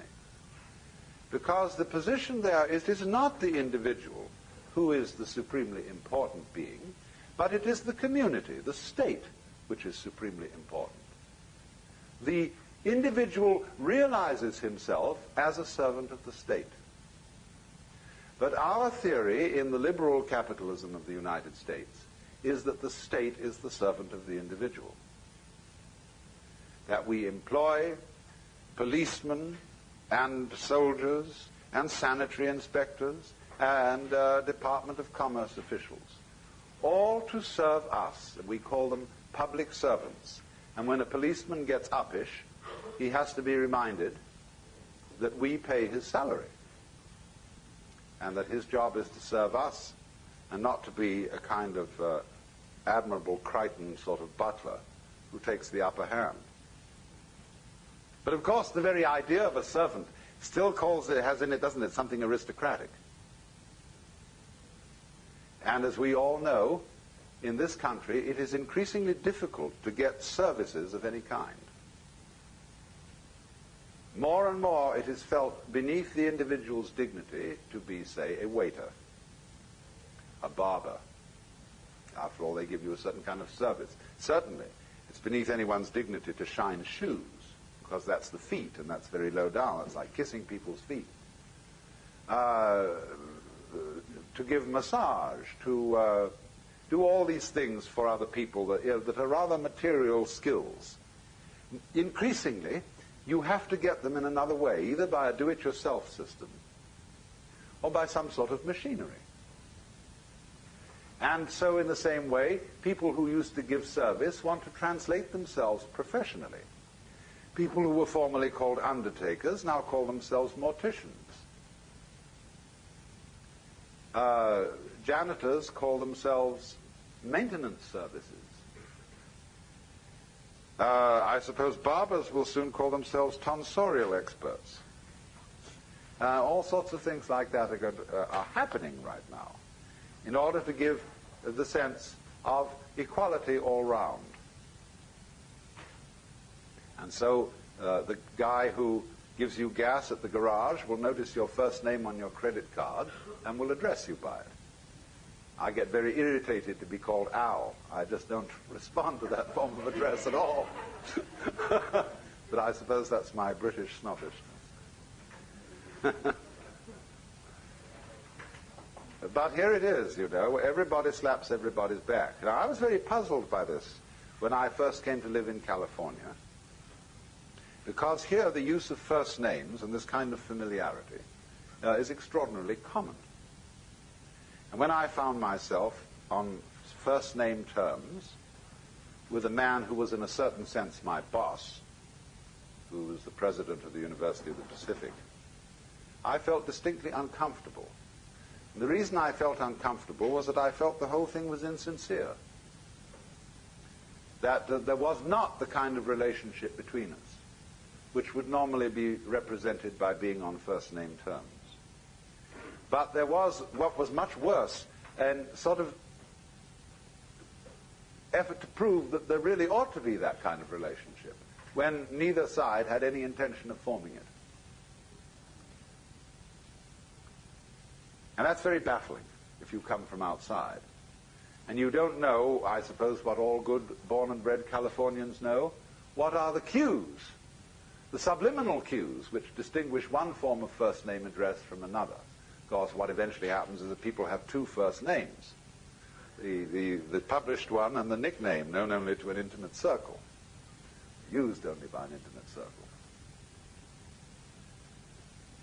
But you see, what we see in this then is the creeping socialism, the creeping abolition of what is precious and what is private and what is property, and feel that as that disappears and as all fences disappear, the collection of human beings will simply dissolve into an amorphous mass. And indeed, there is a danger in that. We have seen people disappear into amorphous masses. We have seen Hitler's legions. We have seen the things that Chinese can do with what the military tactic called the human sea, when swarms and swarms of troops, all identically uniformed, are absolutely thrown at the enemy in wave after wave after wave. But let us not forget that the generals of the Western powers did exactly the same thing in the First World War on both sides. They used the tactics of the human sea, in which the lives of individuals meant nothing whatsoever.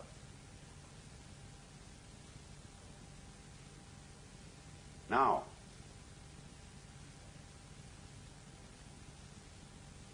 there are two different ways of responding to what we will call the invasion of privacy.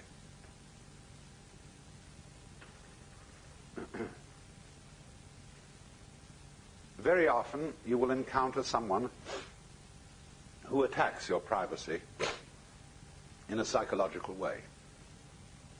It may be a drunk sitting next to you at a bar. Or it may be someone who fancies himself as an expert psychological guru. And when you express an opinion,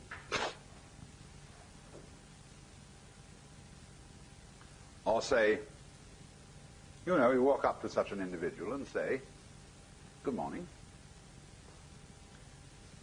How are you feeling?" He says, "Why do you ask me?"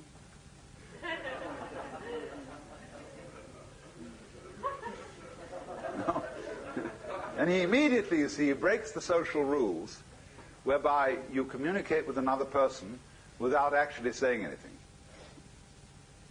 Phrases like, "How are you? Nice day, isn't it?" are like on a radio buzzing to be sure that the other side is in communication. And so you make various noises, testing, is that so-and-so, give a call letter, etc., etc., etc., and you know you're in touch. So in the same way, we, in our general daily converse, we feel each other out by saying these little social platitudes, and then we test the person as to whether they, by the sound of the voice, by the smell, which we don't think about, but which we absorb unconsciously, unless they smell very strong, then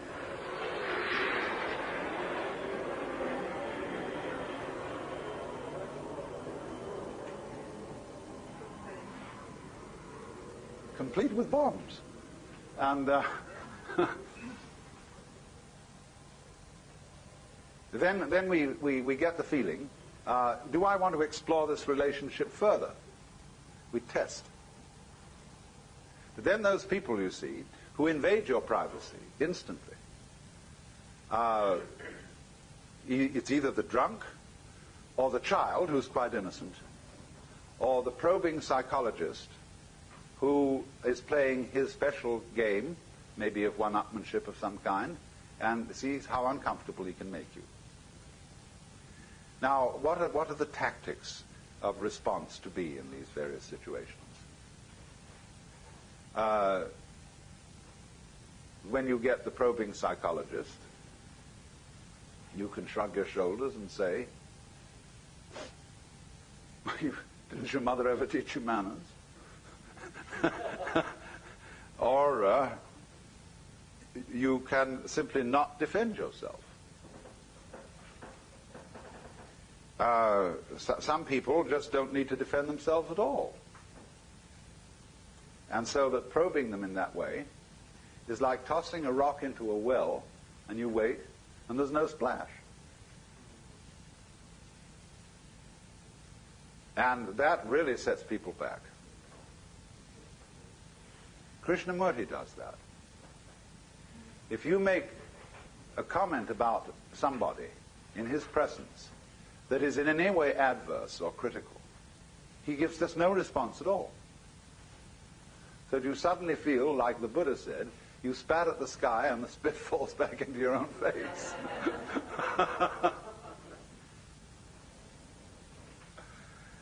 And I was once present where a certain person of that nature was using as his ploy silence. And the silence implied the conversation of everyone else around this table is trivial. Now, it was one of those tangible silences. And suddenly someone at the table turned to him and said, "You know, I can't stand people who use silence as a weapon."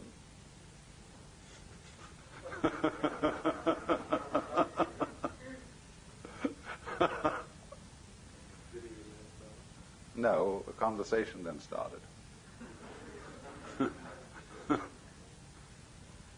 But, and it was a very, rather a disagreeable conversation, if I may say so.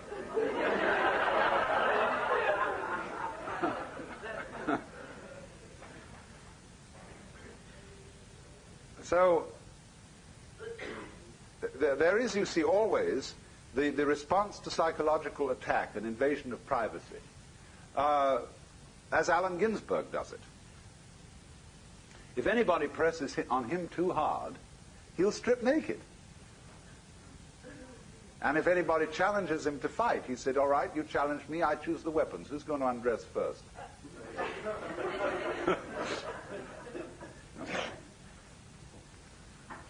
And he has this kind of marvelous feeling that there really isn't anything that he's hiding. I don't know, maybe, but he certainly doesn't impress me as anyone who really hides anything. So that you see, to enter into a human relationship where there is nothing to hide and you don't depend on any sort of property gimmick for your personal worth. That's the thing we get very easily hooked on. It may be your car, it may be your clothes, it may be your cameras, your style of watches, your fountain pens, your heaven only knows what, your home that you possess. And that is inseparable from your personality.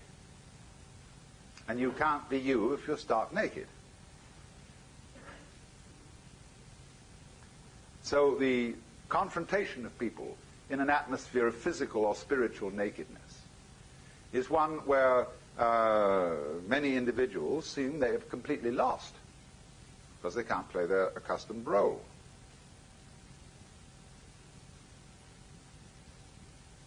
Because I have a certain advantage that even if I'm stark naked, I can still talk. But now, supposing they say now, "You shut up."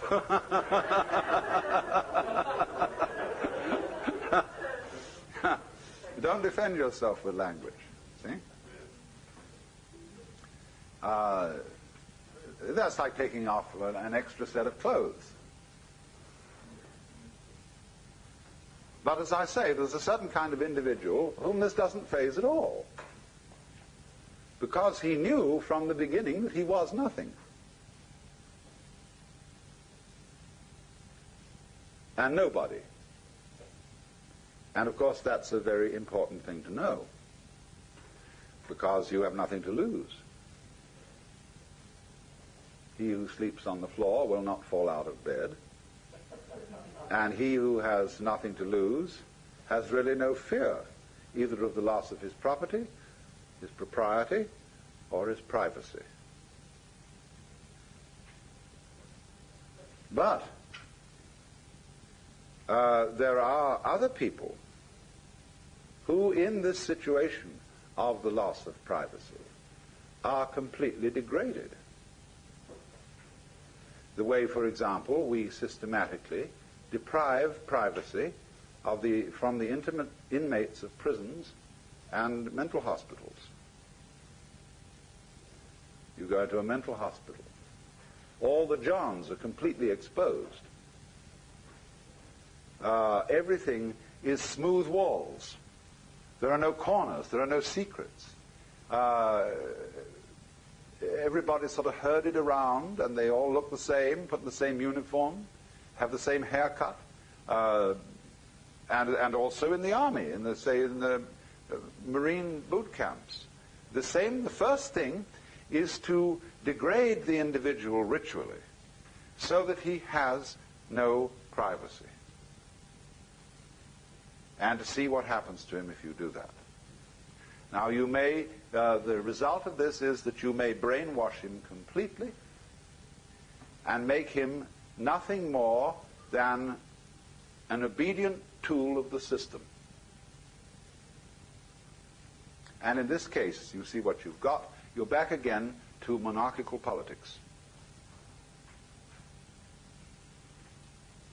And so in a system where the design of the politics is that the community of human beings is ruled, whether by an individual monarch or by a totalitarian state, makes no difference. But the dynamics of that situation is that this community is not a group, it is a crowd. Now we therefore have to understand the difference between a group and a crowd. Because this is the key to the whole thing, and if you understand this, you can get round the things that seem threatening in a society where there is no privacy. A crowd is structured in this way. There is a number of identical individuals, suitably brainwashed, and there is a leader. Whether this is an individual again or a bureaucratic entity of some kind. The relationship between them is this.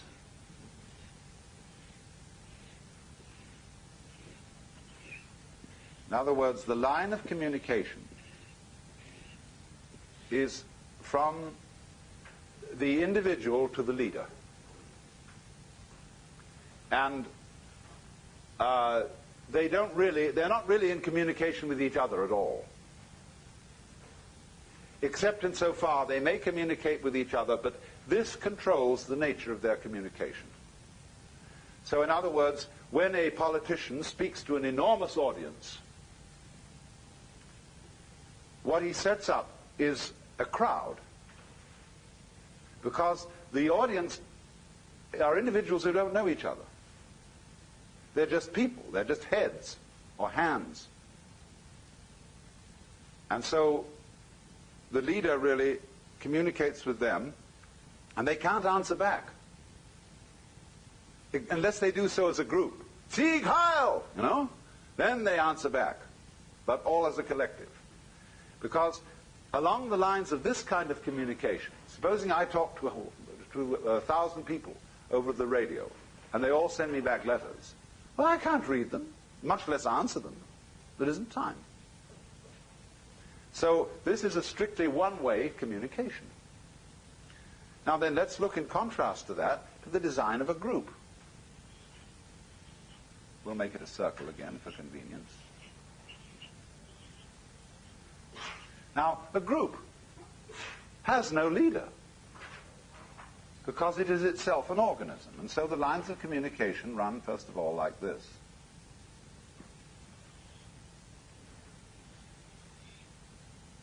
Well, no, this isn't very well drawn, because I've got an odd number in it, but that's all right.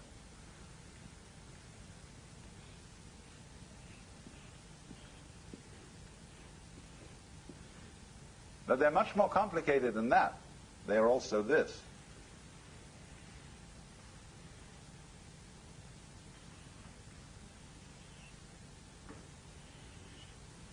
Now, you see what's going on.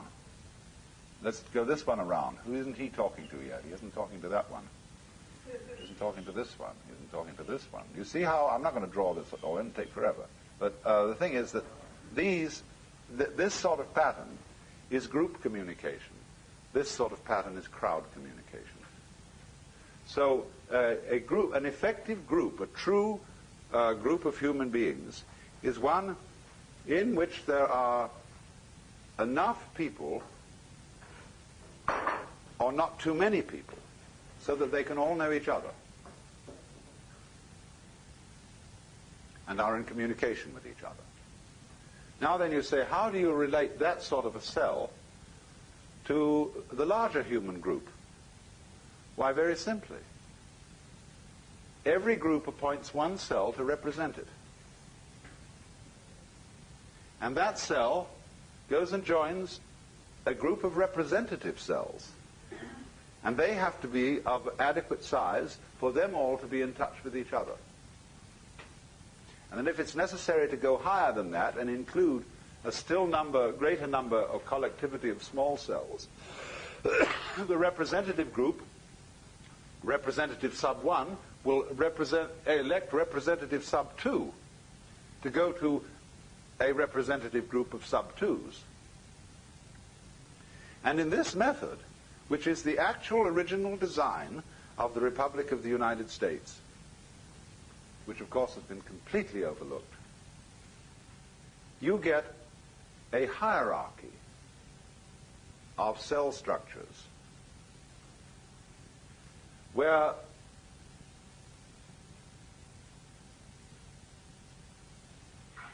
because I am in communication with you here, and I'm fully occupied in this system of communication, the chances are that I don't know a great deal about what other cell groups are doing, because it's too complicated for me to scan. But therefore we will delegate one particular individual and say, you make a specialty of scanning these other groups around here so that you have a wider knowledge. And so it goes, so that you have a hierarchical system of communication. You can call it government if you want to, because what we are simply talking about is an information system. So that, for example, one of these will not ever individually elect the President of the United States, but his representative at a certain level will, because his representative at a certain level knows far more about who to select than he does, because he's made it his business to do so. Every individual can't do that.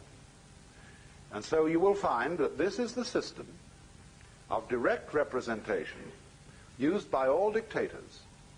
All dictators vote themselves into office by referendum. They take it to the people. They say, you are the people, you elect me. Well, it's the easiest thing in the world to bamboozle an enormous number of people by mass persuasion to do practically anything you want. But you can't bamboozle that kind of structure. It's too strong. Here, with the mass communication, you see everybody getting the same thing. Now, oddly enough, you see, McLuhan, in his thought about the future of communications, says that with the development of the electronic circuits, we tend towards tribalism. And this precisely is tribalism. This is the monolithic state. This is the tribal community. This is utterly paternalistic. But this is different. This gives everybody a chance to have his say-so. And have his say-so not only in terms of a yes or no vote, but the unit, the tribe, is small enough for there to be a discussion. And that's why we can't understand about Indians, Amerindians, why they don't like the idea of voting. They have a powwow. They're like Quakers. The Quakers don't vote. They get what they call a sense of the meeting, because they all know each other, and they consider putting a thing to a vote as a kind of unreasonable procedure. We should all get together and feel it out and establish through discussion a consensus. So this, as I say, is a very strong human cluster, very difficult to be pushed around by this. Now, as we have developed electronic communications thus far, we have things like great national hookups. So that everybody in the United States is watching whatever it is that comes over ABC or NBC at the major hours. And but that is, I think, a fairly temporary phenomenon. With the development of UHF, ultra-high frequency television broadcasting, and the more we develop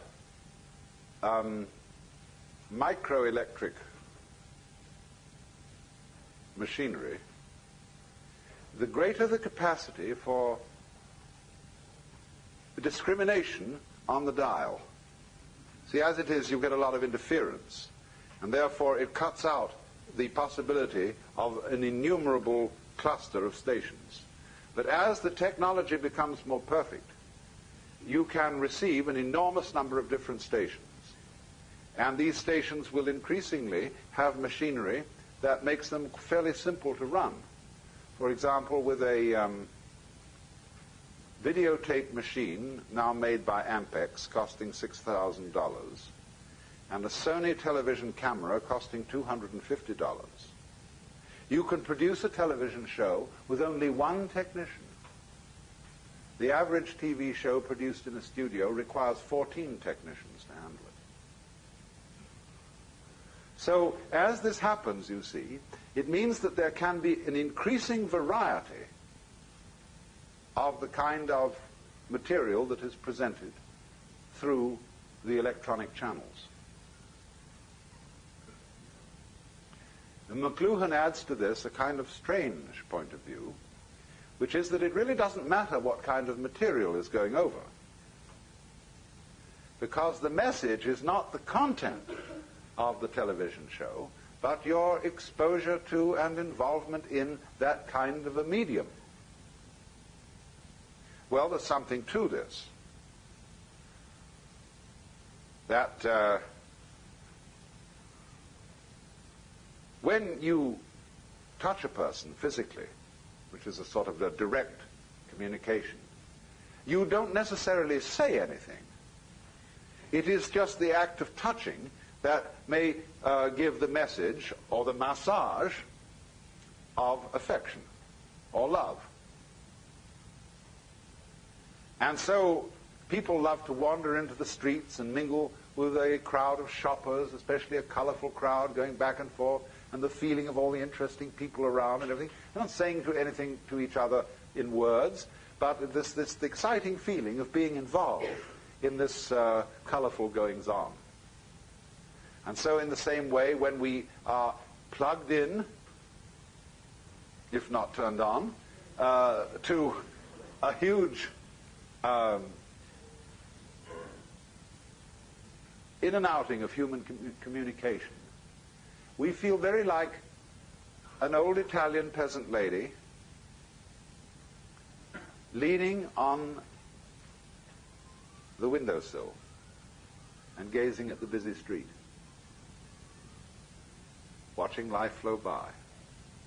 And in a way, you see, there's something, when you see it in terms of the old Italian mama watching the world go by, there's something very fundamentally good about that. Something we associate with colorful villages, exciting streets, and the romance of an archaic peasant-type person. But you see that sort of thing, of watching an ever-varying panorama of life, is not completely excluded by electronic technology. Especially if people in their net structure are organized here as true nets. This is not a true net. This is just a trap. One of the reasons that our technology is impeded and prevented from feeding the world properly is the failure of one of our networks. It's an information network and it's called money,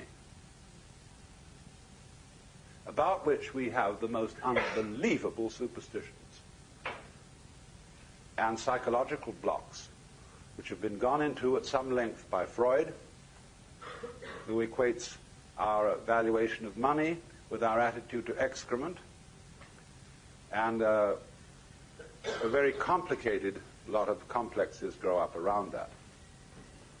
But money and our psychological attitude to money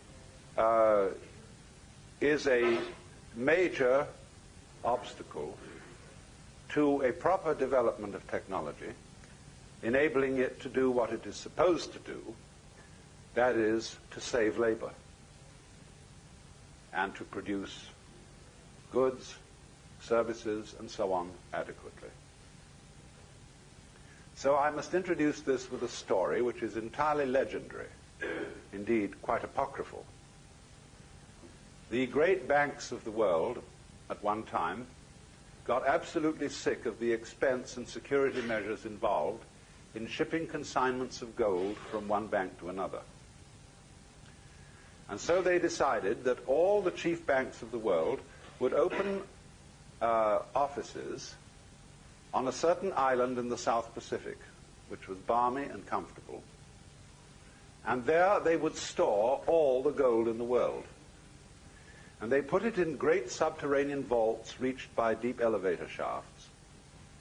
And then all they had to do when one bank or one country owed gold to another was to trundle it across the street. And this was very efficient. And it went on beautifully for 5 or 6 years. And then the presidents of the world banks got together and said, let's have a convention out on this island and take our wives and families. So about 7 years from the date of opening, all those presidents and their wives and families went out to this Pacific island, and they inspected the books, and everything was beautifully in order.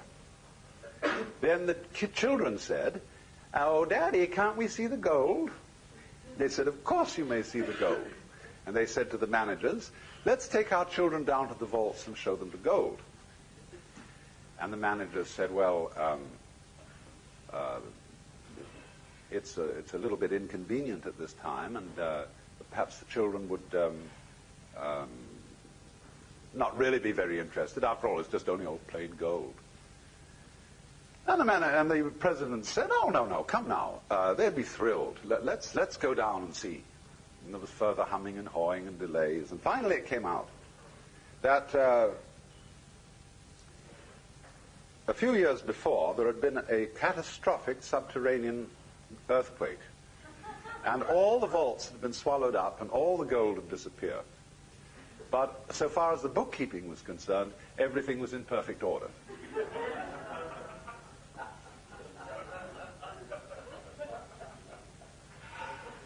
What this means, then, is that money is nothing but bookkeeping. It is figures. It is a way of measuring what you owe the community and what the community owes you. It is, of course, as you all know, a substitute for barter. If you worked on a farm and the farmer paid you in terms of ears of corn, onions, cabbages, and other vegetables, and yet you wanted a pot and pan of some kind, and you took a few vegetables over to the man who so made pots and pans, and you swapped. Some people used cowrie shells to stand for money so that you wouldn't have to barter and carry around all these inconvenient loads of goods. And then, of course, gold was used, because gold was rare, and because gold was supposed to have a constant value. You might ponder the question, when a banker buys gold, with what does he pay for it? The answer is a mystery called credit. Credit is bookkeeping. And as the economy of the Western world developed, it was found that there was not enough gold around, if it were to remain constant in value, to exchange goods and services. You could, of course, have changed the picture by putting down the price of goods and services to keep pace with the amount of gold in circulation. But nobody will ever put down the price. There's something in our psychology whereby prices always tend to go up. But at the same time, therefore, because the amount of gold in the world did not provide an adequate channel for the circulation of goods and services, all great industrial nations went heavily into debt. They created a thing called the national debt, which year by year gets bigger and bigger and bigger, to the horror and consternation of old-fashioned Republicans who pay their bills. But the reason for the increase of the national debt is extremely obvious. It is that with an expanding gross national product, there needs to be more and more money, that is to say, tokens of exchange, in order to circulate the amount of goods produced, which is ever increasing.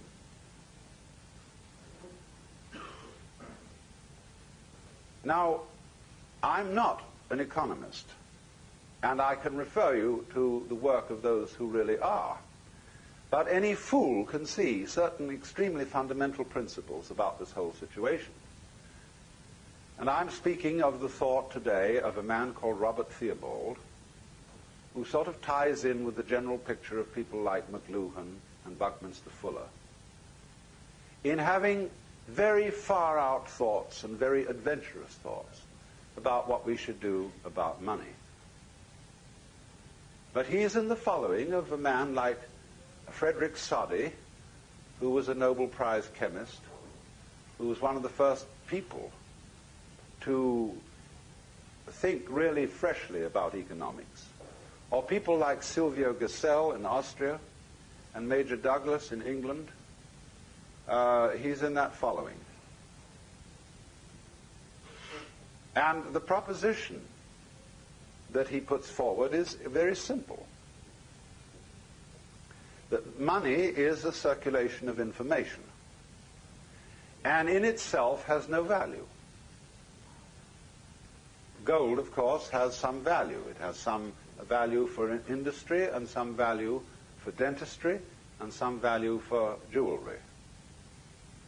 But as a means of exchanging the goods and services of the world, it is as primitive as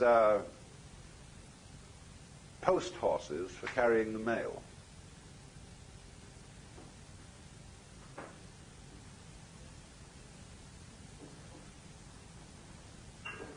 We must recognize then that money is a pure abstraction. I was on a television show a little while ago with Ted Sorensen and Raymond Moley. And they were having a long, long discussion, which sounded like something that goes on in a smoke-filled back room of party bosses, where they were talking about the prospects for the Republican Democratic parties in 1968.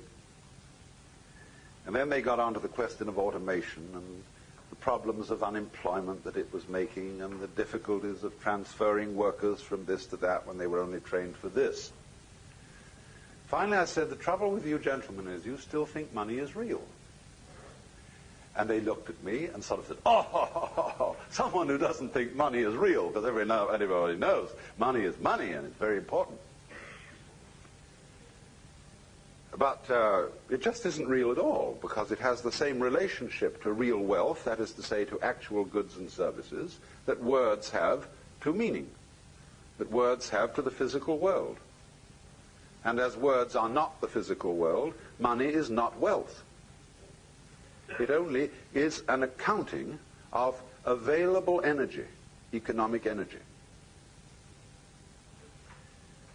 Now, what happens then when you introduce technology into production? You produce enormous quantities of goods by technological methods. But at the same time, you put people out of work. You can say, oh, but it always creates more jobs. There will always be more jobs, yes. But they will be, lots of them will be futile jobs. They will be jobs making every kind of frippery and unnecessary contraption. And one will also at the same time have to beguile the public into feeling that they need and want these completely unnecessary things that aren't even beautiful. And therefore an enormous amount of nonsense employment and busy work, bureaucratic and otherwise, it has to be created in order to keep people working. Because we believe, as good Protestants, that the devil finds work for idle hands to do. But the basic principle of the whole thing has been completely overlooked. That the purpose of the machine is to make drudgery unnecessary. And if we don't allow it to achieve its purpose, we live in a constant state of self-frustration.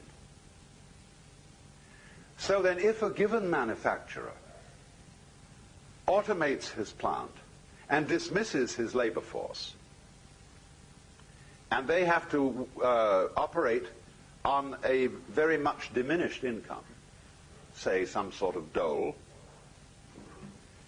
the manufacturer suddenly finds that the public does not have the wherewithal to buy his products. And therefore he has invested in this expensive automative machinery to no purpose. And therefore, obviously, the public has to be provided with the means of purchasing what the machines produce. People say, that's not fair. Where's the money going to come from? Who's going to pay for it? The answer is the machine. The machine pays for it. Because the machine works for the manufacturer and for the community. This is not saying, you see, that this is not the statist communist idea that you expropriate the manufacturer and say you can't own and run this factory anymore, it is owned by the government. It is only saying that the government or the people have to be responsible for issuing to themselves sufficient credit to circulate the goods they are producing, and have to balance the measuring standard of money with the gross national product. That means that taxation is obsolete, completely obsolete. It ought to go the other way. Theobald points out that every individual should be assured of a minimum income. Now you see, that absolutely horrifies most people. Say all these wastrels, these people who are out of a job because they're really lazy, see, given them money? Yeah. Because otherwise the machines can't work. They come to blockage. This was the situation of the Great Depression, when here we were still, in a material sense, a very rich country, with plenty of fields and farms and mines and factories, everything going. But suddenly, because of a psychological hang-up, because of a mysterious mumbo-jumbo about the economy, about the banking, we were all miserable and poor, starving in the midst of plenty, just because of a psychological hang-up. And that hang-up is that money is real, and that people ought to suffer in order to get it. But the whole point of the machine is to relieve you of that suffering. It is an ingenuity. You see, we are psychologically back in the 17th century, and technically in the 20th. And here comes the problem. So,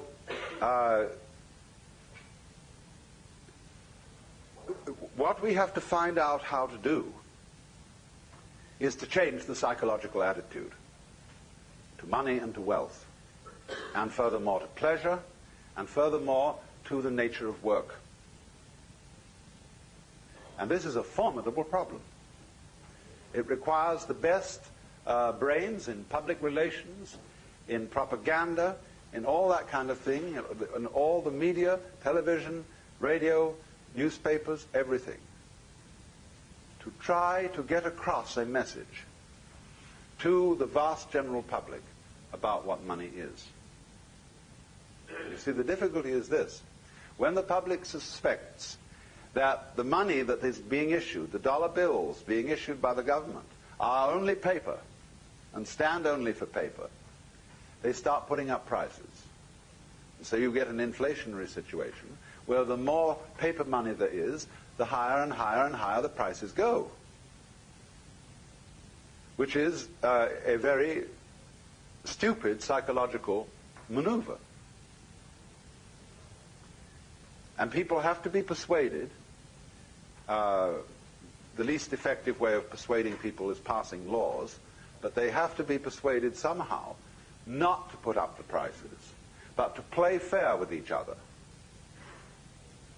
and keep some sort of standard correspondence between how much is produced and how much credit is issued. So this goes very deep into us. It goes deep, deep, deep into a problem we have about guilt.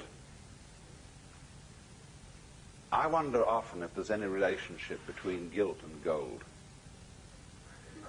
That the love of money is the root of evil. It's a very true saying. Because you see, I was saying yesterday that the difference between having a job and having a vocation is that a job is some unpleasant work you do in order to make money, with the sole purpose of making money. And there are plenty of jobs because there is still a certain amount of dirty work that nobody wants to do, and that therefore they will pay someone to do it. There is essentially less and less of that kind of work because of mechanization. But if you do a job with the sole purpose of making money, you are absurd. Because if money becomes the goal, and it does when you work that way, you begin increasingly to confuse it with happiness or with pleasure. Yes, one can take a whole handful of crisp dollar bills and practically water your mouth over them. But this is as kind of a person who is confused, like a Pavlov dog, who salivates on the wrong bell.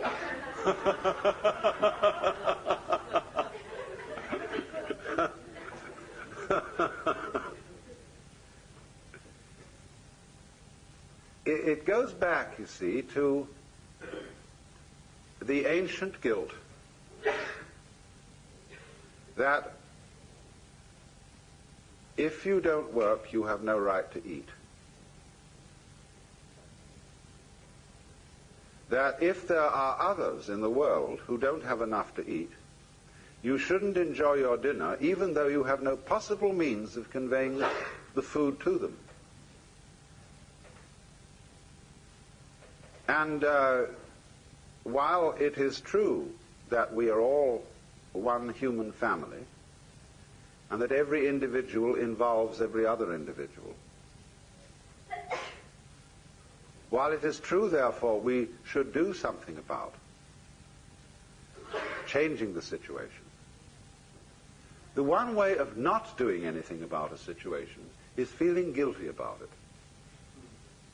Because when people feel guilty about a situation, most usually, instead of doing something practical to change it, they resort to all sorts of symbolic methods of expiation. They go to confession. They see an analyst.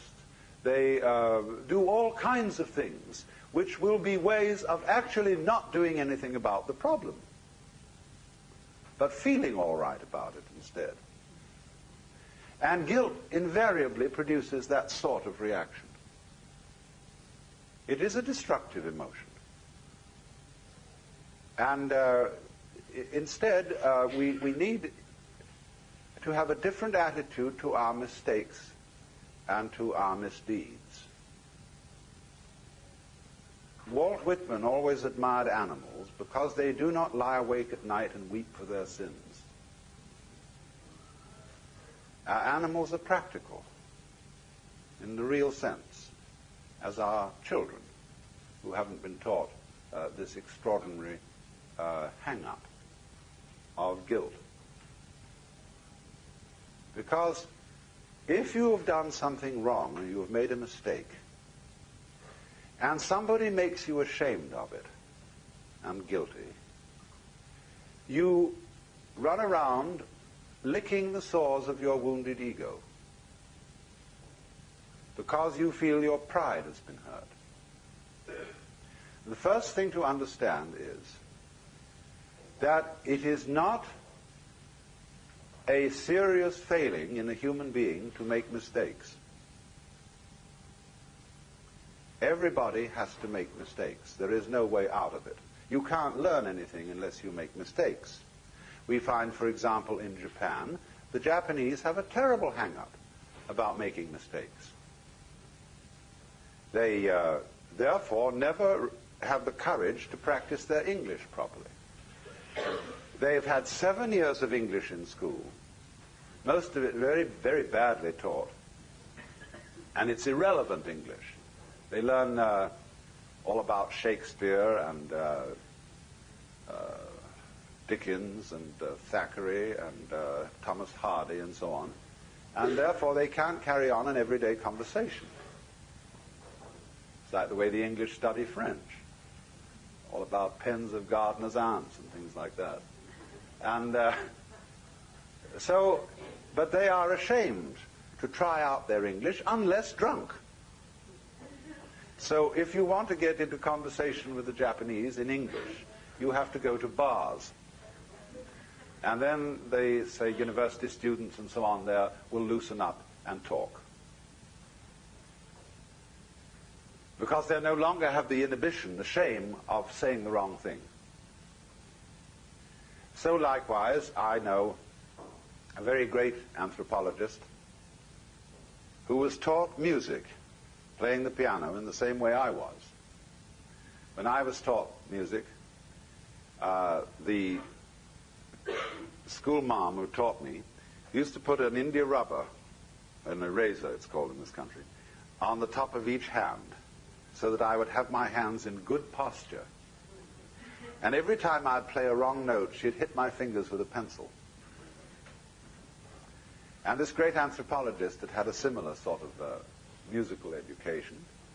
And when confronted with the piano in the presence of an absolutely marvelous teacher in San Francisco, she said she was amazed. He was completely incapable of reading notes. He blocked at everything. So another great teacher of the piano I knew said simply, you must not be afraid of playing wrong notes. Just forget it. Play it wrong. And then eventually go over it again and you'll eventually get it right. But you must not block. Always keep the same rhythm going, even if you have to slow it down. But keep the proportionate rhythm of one note to another. And if it's the wrong note, play the wrong note, as long as you play something in the right rhythm. So, you know, this is a way of taking away people's blockage, people's guilt and shame about making mistakes. So you absolutely, freedom means, basically, the freedom to make mistakes. The freedom to be a damn fool. And then not to recriminate with yourself when you do finally realize that it was a mistake, but simply don't do it again. Or at least do it less often. So, you know, this is the puzzle. When you go to confession in the Catholic Church, which is an enormous method of inculcating a sense of guilt. very subtle. One says, of course, that Catholics are on the whole less guilty than Protestants. They're more relaxed. And there's some truth in that, but only some. Protestants, of course, have chronic guilt. And you can work this out by a very simple little formula, that when the Protestants in England abandoned what is called auricular confession to a priest, they inserted in their prayer book a general confession in which the congregation all made its confession together. Now, what does a Catholic say when he makes his confession? The formula is, I confess to God Almighty, the Blessed Mary ever Virgin, Blessed John the Baptist, the holy apostles Peter and Paul and all the saints, that I have sinned exceedingly in thought, word, and deed, by my fault, by my own most grievous fault. Wherefore I beg Blessed Mary, etc., and you, Father, to pray for me to the Lord our God. And the priest says, Almighty God, have mercy upon you, forgive you your sins, and bring you to everlasting life. By the authority of our Lord Jesus Christ committed unto me, I absolve thee from all thy sins in the name of the Father, and of the Son, and of the Holy Spirit. Now, instead of that, what they had to introduce into the Anglican formulary was, instead of this very simple confession of sins and before the whole company of heaven, an absolute grovel, wherein they say that they have sinned so horribly and that the remembrance of these sins is grievous unto us, the burden of them is intolerable, have mercy upon us, most merciful Father. And all this cringing and crying, breast beating and wallowing in guilt. And then the priest, instead of saying a simple formula of absolution, quotes all kinds of scriptural texts to prove from the Bible that those who do truly and earnestly repent will be forgiven by God. Because they're very uncertain about it, therefore they have to quote all the authorities.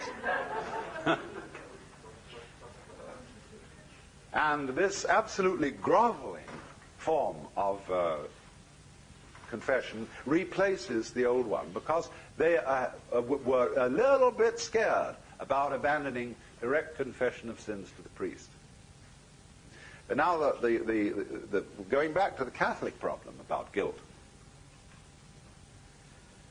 you say, when you have confessed, after saying this formula about to all the saints, you confess the specific sins you've committed. And, you know, I stole something, committed adultery 3 times, and so on, whatever it was. And then you say at the end, for these and all my sins which I cannot now remember.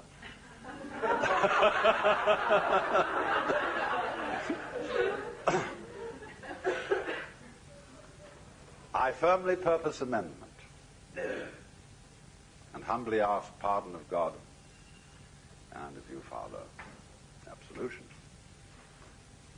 Now, I firmly purpose amendment. That is where the fly in the ointment consists, because the doctrine is that you have made a true confession if at the same time you have a sincere intention of acting differently in the future.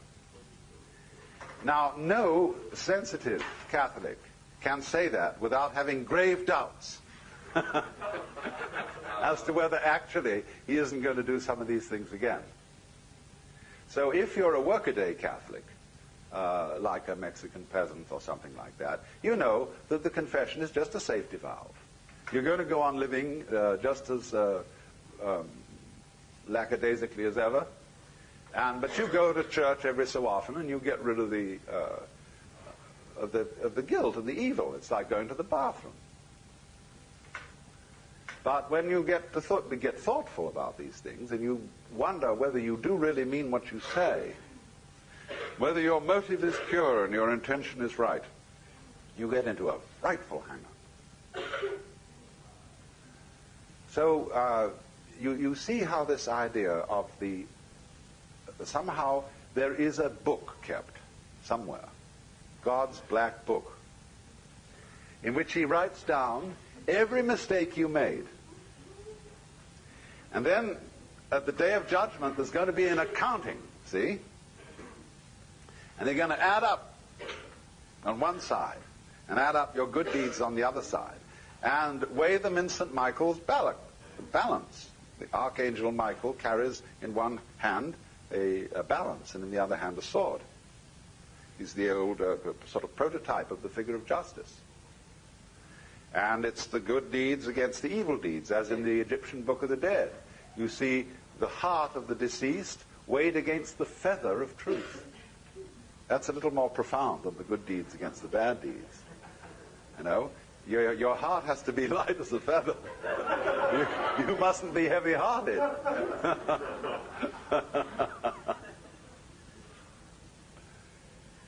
So, then as a result of this, there arose, in the latter part of the Middle Ages, an enormously complicated system of celestial bookkeeping. It was argued, you see, that the saints, and especially the Blessed Virgin Mary, had lived lives of such sinless character, even though to be a good saint you have to say you're a miserable sinner. I've often wondered about that. But therefore, they have many merits that are surplus merits that they don't need in order to get into heaven. And therefore, by a very clever dispensation, the surplus merits are put at the disposal of the Holy Father. And they are available in the form of what are called indulgences. And if therefore you make certain pilgrimages, or say certain prayers, or make certain contributions above all, you may receive a plenary indulgence, which means you get off the whole of the time due to you in purgatory, or a partial indulgence, which say of 300 days, which means 300 days off your period in purgatory, whatever days in purgatory may be. And so an enormously complicated banking system was set up, whereby people could settle their heavenly accounts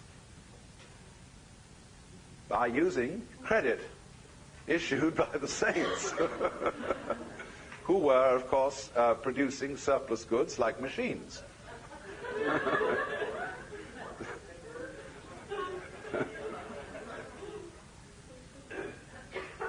So now, this is why I made in the earlier part of this seminar such a big point about human behavior being able to be seen at its deepest level, at which level, and only at which level, it is completely harmonious with the order of the universe. This is what one is enabled to see by cosmic consciousness. By seeing that the good things and the evil things that human beings do are just like the behavior of other creatures, animals, insects, worms, fish, and flowers, and that the good side has to have the bad side to balance it, so that you know that it's good. In the words of the Taoist sage Zhuangzi, those who speak of having good government without its opposite misrule, and those who speak of good behavior without the presence of its opposite bad behavior, do not understand the great principles of the universe. It is as if they could have the yang without the yin, the positive without the negative. And such people must be either knaves or fools. Now that's a saying which really sets us back, because we Westerners are dedicated to the abolition of evil. And but the Jews are much more sensible about this than the Christians, because the Jews don't think that evil is something extraneous to God. They believe that God created evil, for it is said in the book of the prophet Isaiah, "I am the Lord and there is none else. I form the light and create darkness. I make peace and create evil. I, the Lord, do all these things." And they believe that God implanted in the human heart at the beginning of creation, when he very first made Adam, something called the Yetzer Hara, or the wayward spirit, because he knew that if that wasn't there, human life would be insipid and without the least significance. There has to be this element. And so the Jews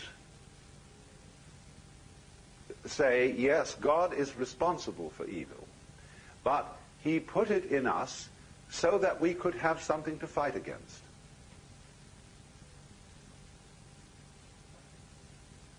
And so in this way, you can see at one level that the evil side of things is part of the total harmony. It must be there.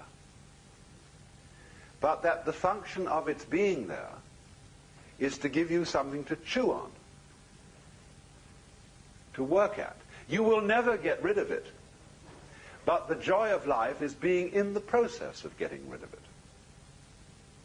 So in other words, you might say that the function of the devil is to be always losing the battle, but never finally lost.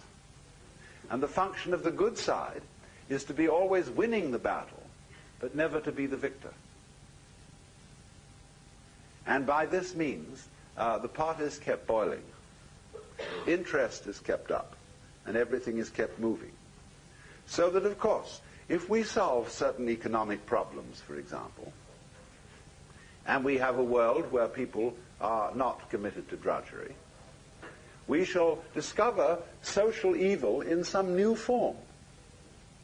It's exactly the same as when you're worried sick about money, and are you going to make the payments on the house and the car and all that, the insurance. You think, if only I could have a lot more money, I'd be so happy. And then somehow you get it.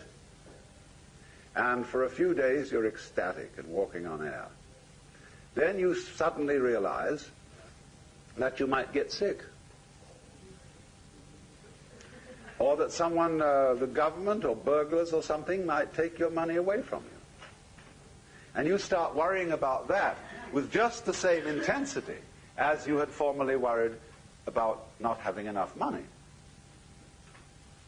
So we always find, if you are a worry bird, you will always find something to worry about, no matter what happens in your external circumstances. And so we may be assured that when the human race goes to full economic prosperity, and there is nothing further to be worried about in the way of housing and clothing and food, that we shall instead worry quite fervently about something else.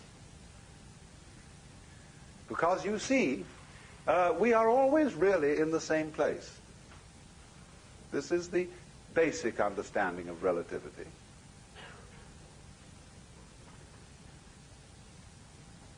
It always reminds me of Sir Cedric Hardwicke when asked about his life.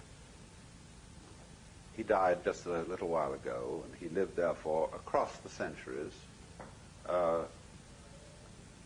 He said, if I had really had my wish as to when I would have liked to have lived, I would have liked to have been a grown adult in the high Victorian age with penicillin.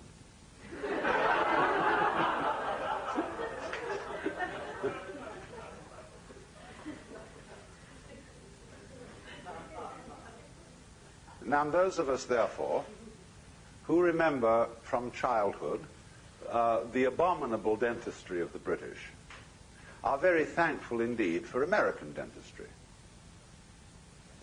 I remember as a boy, dentistry was just torture. And the American dentists have changed all that. I am therefore in a position of relativity to remember this change and still feel its effect, and I'm very grateful for it. But my children, who are accustomed to fine American dentistry from the beginning, are less appreciative of the situation, and therefore have other worries. So you see, when I would say one of the great philosophical questions is, are we going to make it?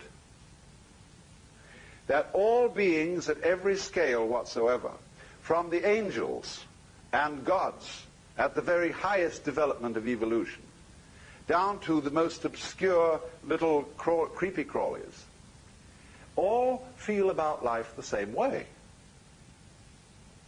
Are we going to make it? An angel's problem is a very different kind of problem from the problem of a common worm. But as Meister Eckhart said, if a stone were as aware as an angel, a stone could be as happy as an angel, or perhaps as miserable.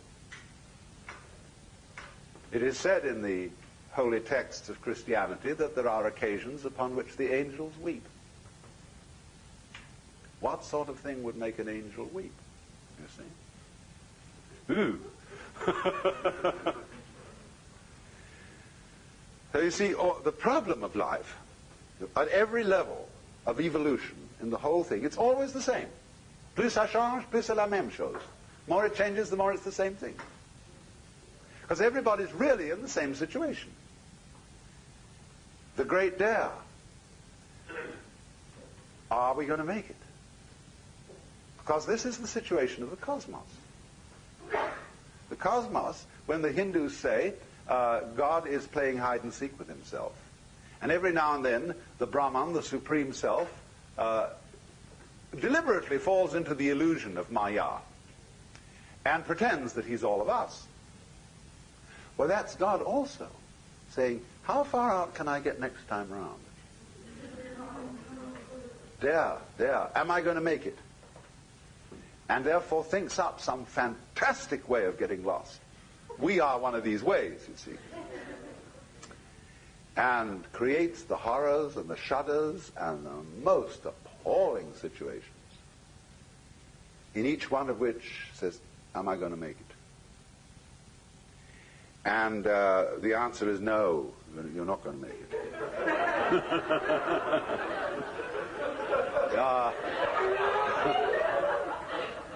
You're going to get away with it for a while. Yep, you'll get away with it for a while, but in the end, no, you're not going to make it. Why not? Well, for obvious reasons. Look at a star. A star is a great burst of fire. See? Well, the question is how far to go. The fire goes out and out and out and out and out, and then suddenly it begins to fade, the energy falls away, and there's darkness.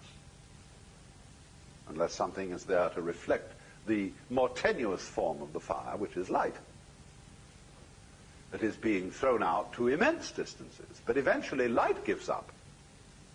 And that's why some of the furthest galaxies are beginning to disappear, because it's too far for the light. It gives up eventually. Because if there isn't a point, you see, where the light gives up or the radiance gives up, it fills everything and therefore has no way of realizing itself. Because you can only realize light by the contrast of darkness. And that's why then you, as a ray which shoots out of the Godhead, will say, are we going to make it? In other words, how long a ray are you going to be? It'll be a long, long ray or a little short one. And some people think, well, if I'm only a short ray, it's not really a great success. I want to be a long ray. I want to live till I'm 90, or maybe 100, get longer and longer. But then you must listen to the Zen poem which says, in the spring, in the scenery of spring, there is nothing superior, nothing inferior. Flowering branches grow naturally, some short, some long. And when one of the great Zen masters was asked about the meaning of Buddhism, he said to the inquirer, "Wait till there's no one around and I'll tell you." And when there was no one around, he took this inquirer out into the garden and pointed at the bamboos. And the inquirer said, "I don't understand." And he said, "What a long bamboo that one is. What a short one that is." That was all. So what a long ray that one is. What a short one that is. See, if you look at some sort of stellar form object, it adds great interest to it if its rays are of unequal length. If they're all equal, it looks sort of flat and mechanical. But by having all sorts of different lengths, as you find them in some of those gorgeous radiolaria creatures that are minute animalcules of the ocean, you see all these, there's a certain balance of length, there's a certain average which gives it a globular form, but many different lengths in the stems. So you see, are we going to make it? How far out can you get?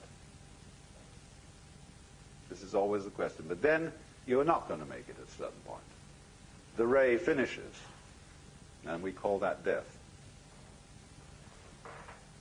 But you are actually not the ray so much as the source of the ray.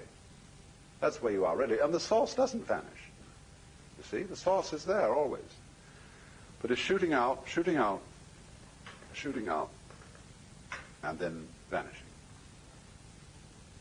So then, if you remember, therefore, that at every stage of the universe, whether you are up there with the gods, or whether you are down there with the what we could call human refuse, you are basically in the same situation, because everybody is basically in the same situation for the reason that everybody is basically the divine being working out the panorama of its life in myriads of different ways.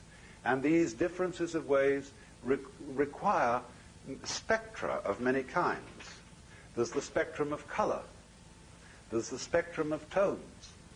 But there is also the spectrum of orders of being. So that from the most minute animalcules, right up through all kinds of animals, through human beings of every grade to the gods, you have a great spectrum. And just as at one end of the spectrum you have purple, and at the other you have red. But now look, what is purple? Purple is blue mixed with red. The spectrum goes right the way around. And therefore, if we say that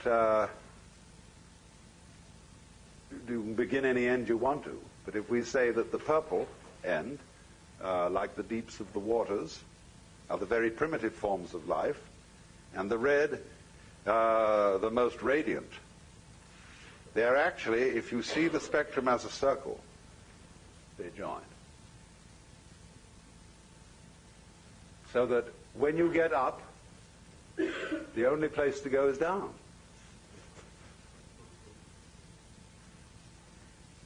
Unless somehow you can go back into the white light at the center, which is neither up nor down, neither good nor bad, just what there is, suchness. So I think that one of the things that should be drawn is a symbol of a circular spectrum, instead of one that's stretched out on a tape. And that would tell something to people that no amount of words can convey. It would speak to the unconscious in us, to the depths of understanding that are much more subtle than our intellectual thinking. And everybody could see this everywhere. And it would convey the message about Ring Around the Rosie. As is said in the Chinese texts of Zhuangzi, what is the center of a circle? The center of a circle, the true center, is any point on the circumference, because you can start the circle anywhere and finish it anywhere. So there's a koan in Zen which says Indra built a seamless tower. You know, when a sleeve has a seam on it, this is as it were where the cloth begins, and you have to take it round and sew it. So it has a seam. Now imagine here's a tower, but it has no seam. Indra built the seamless tower. Where did he begin?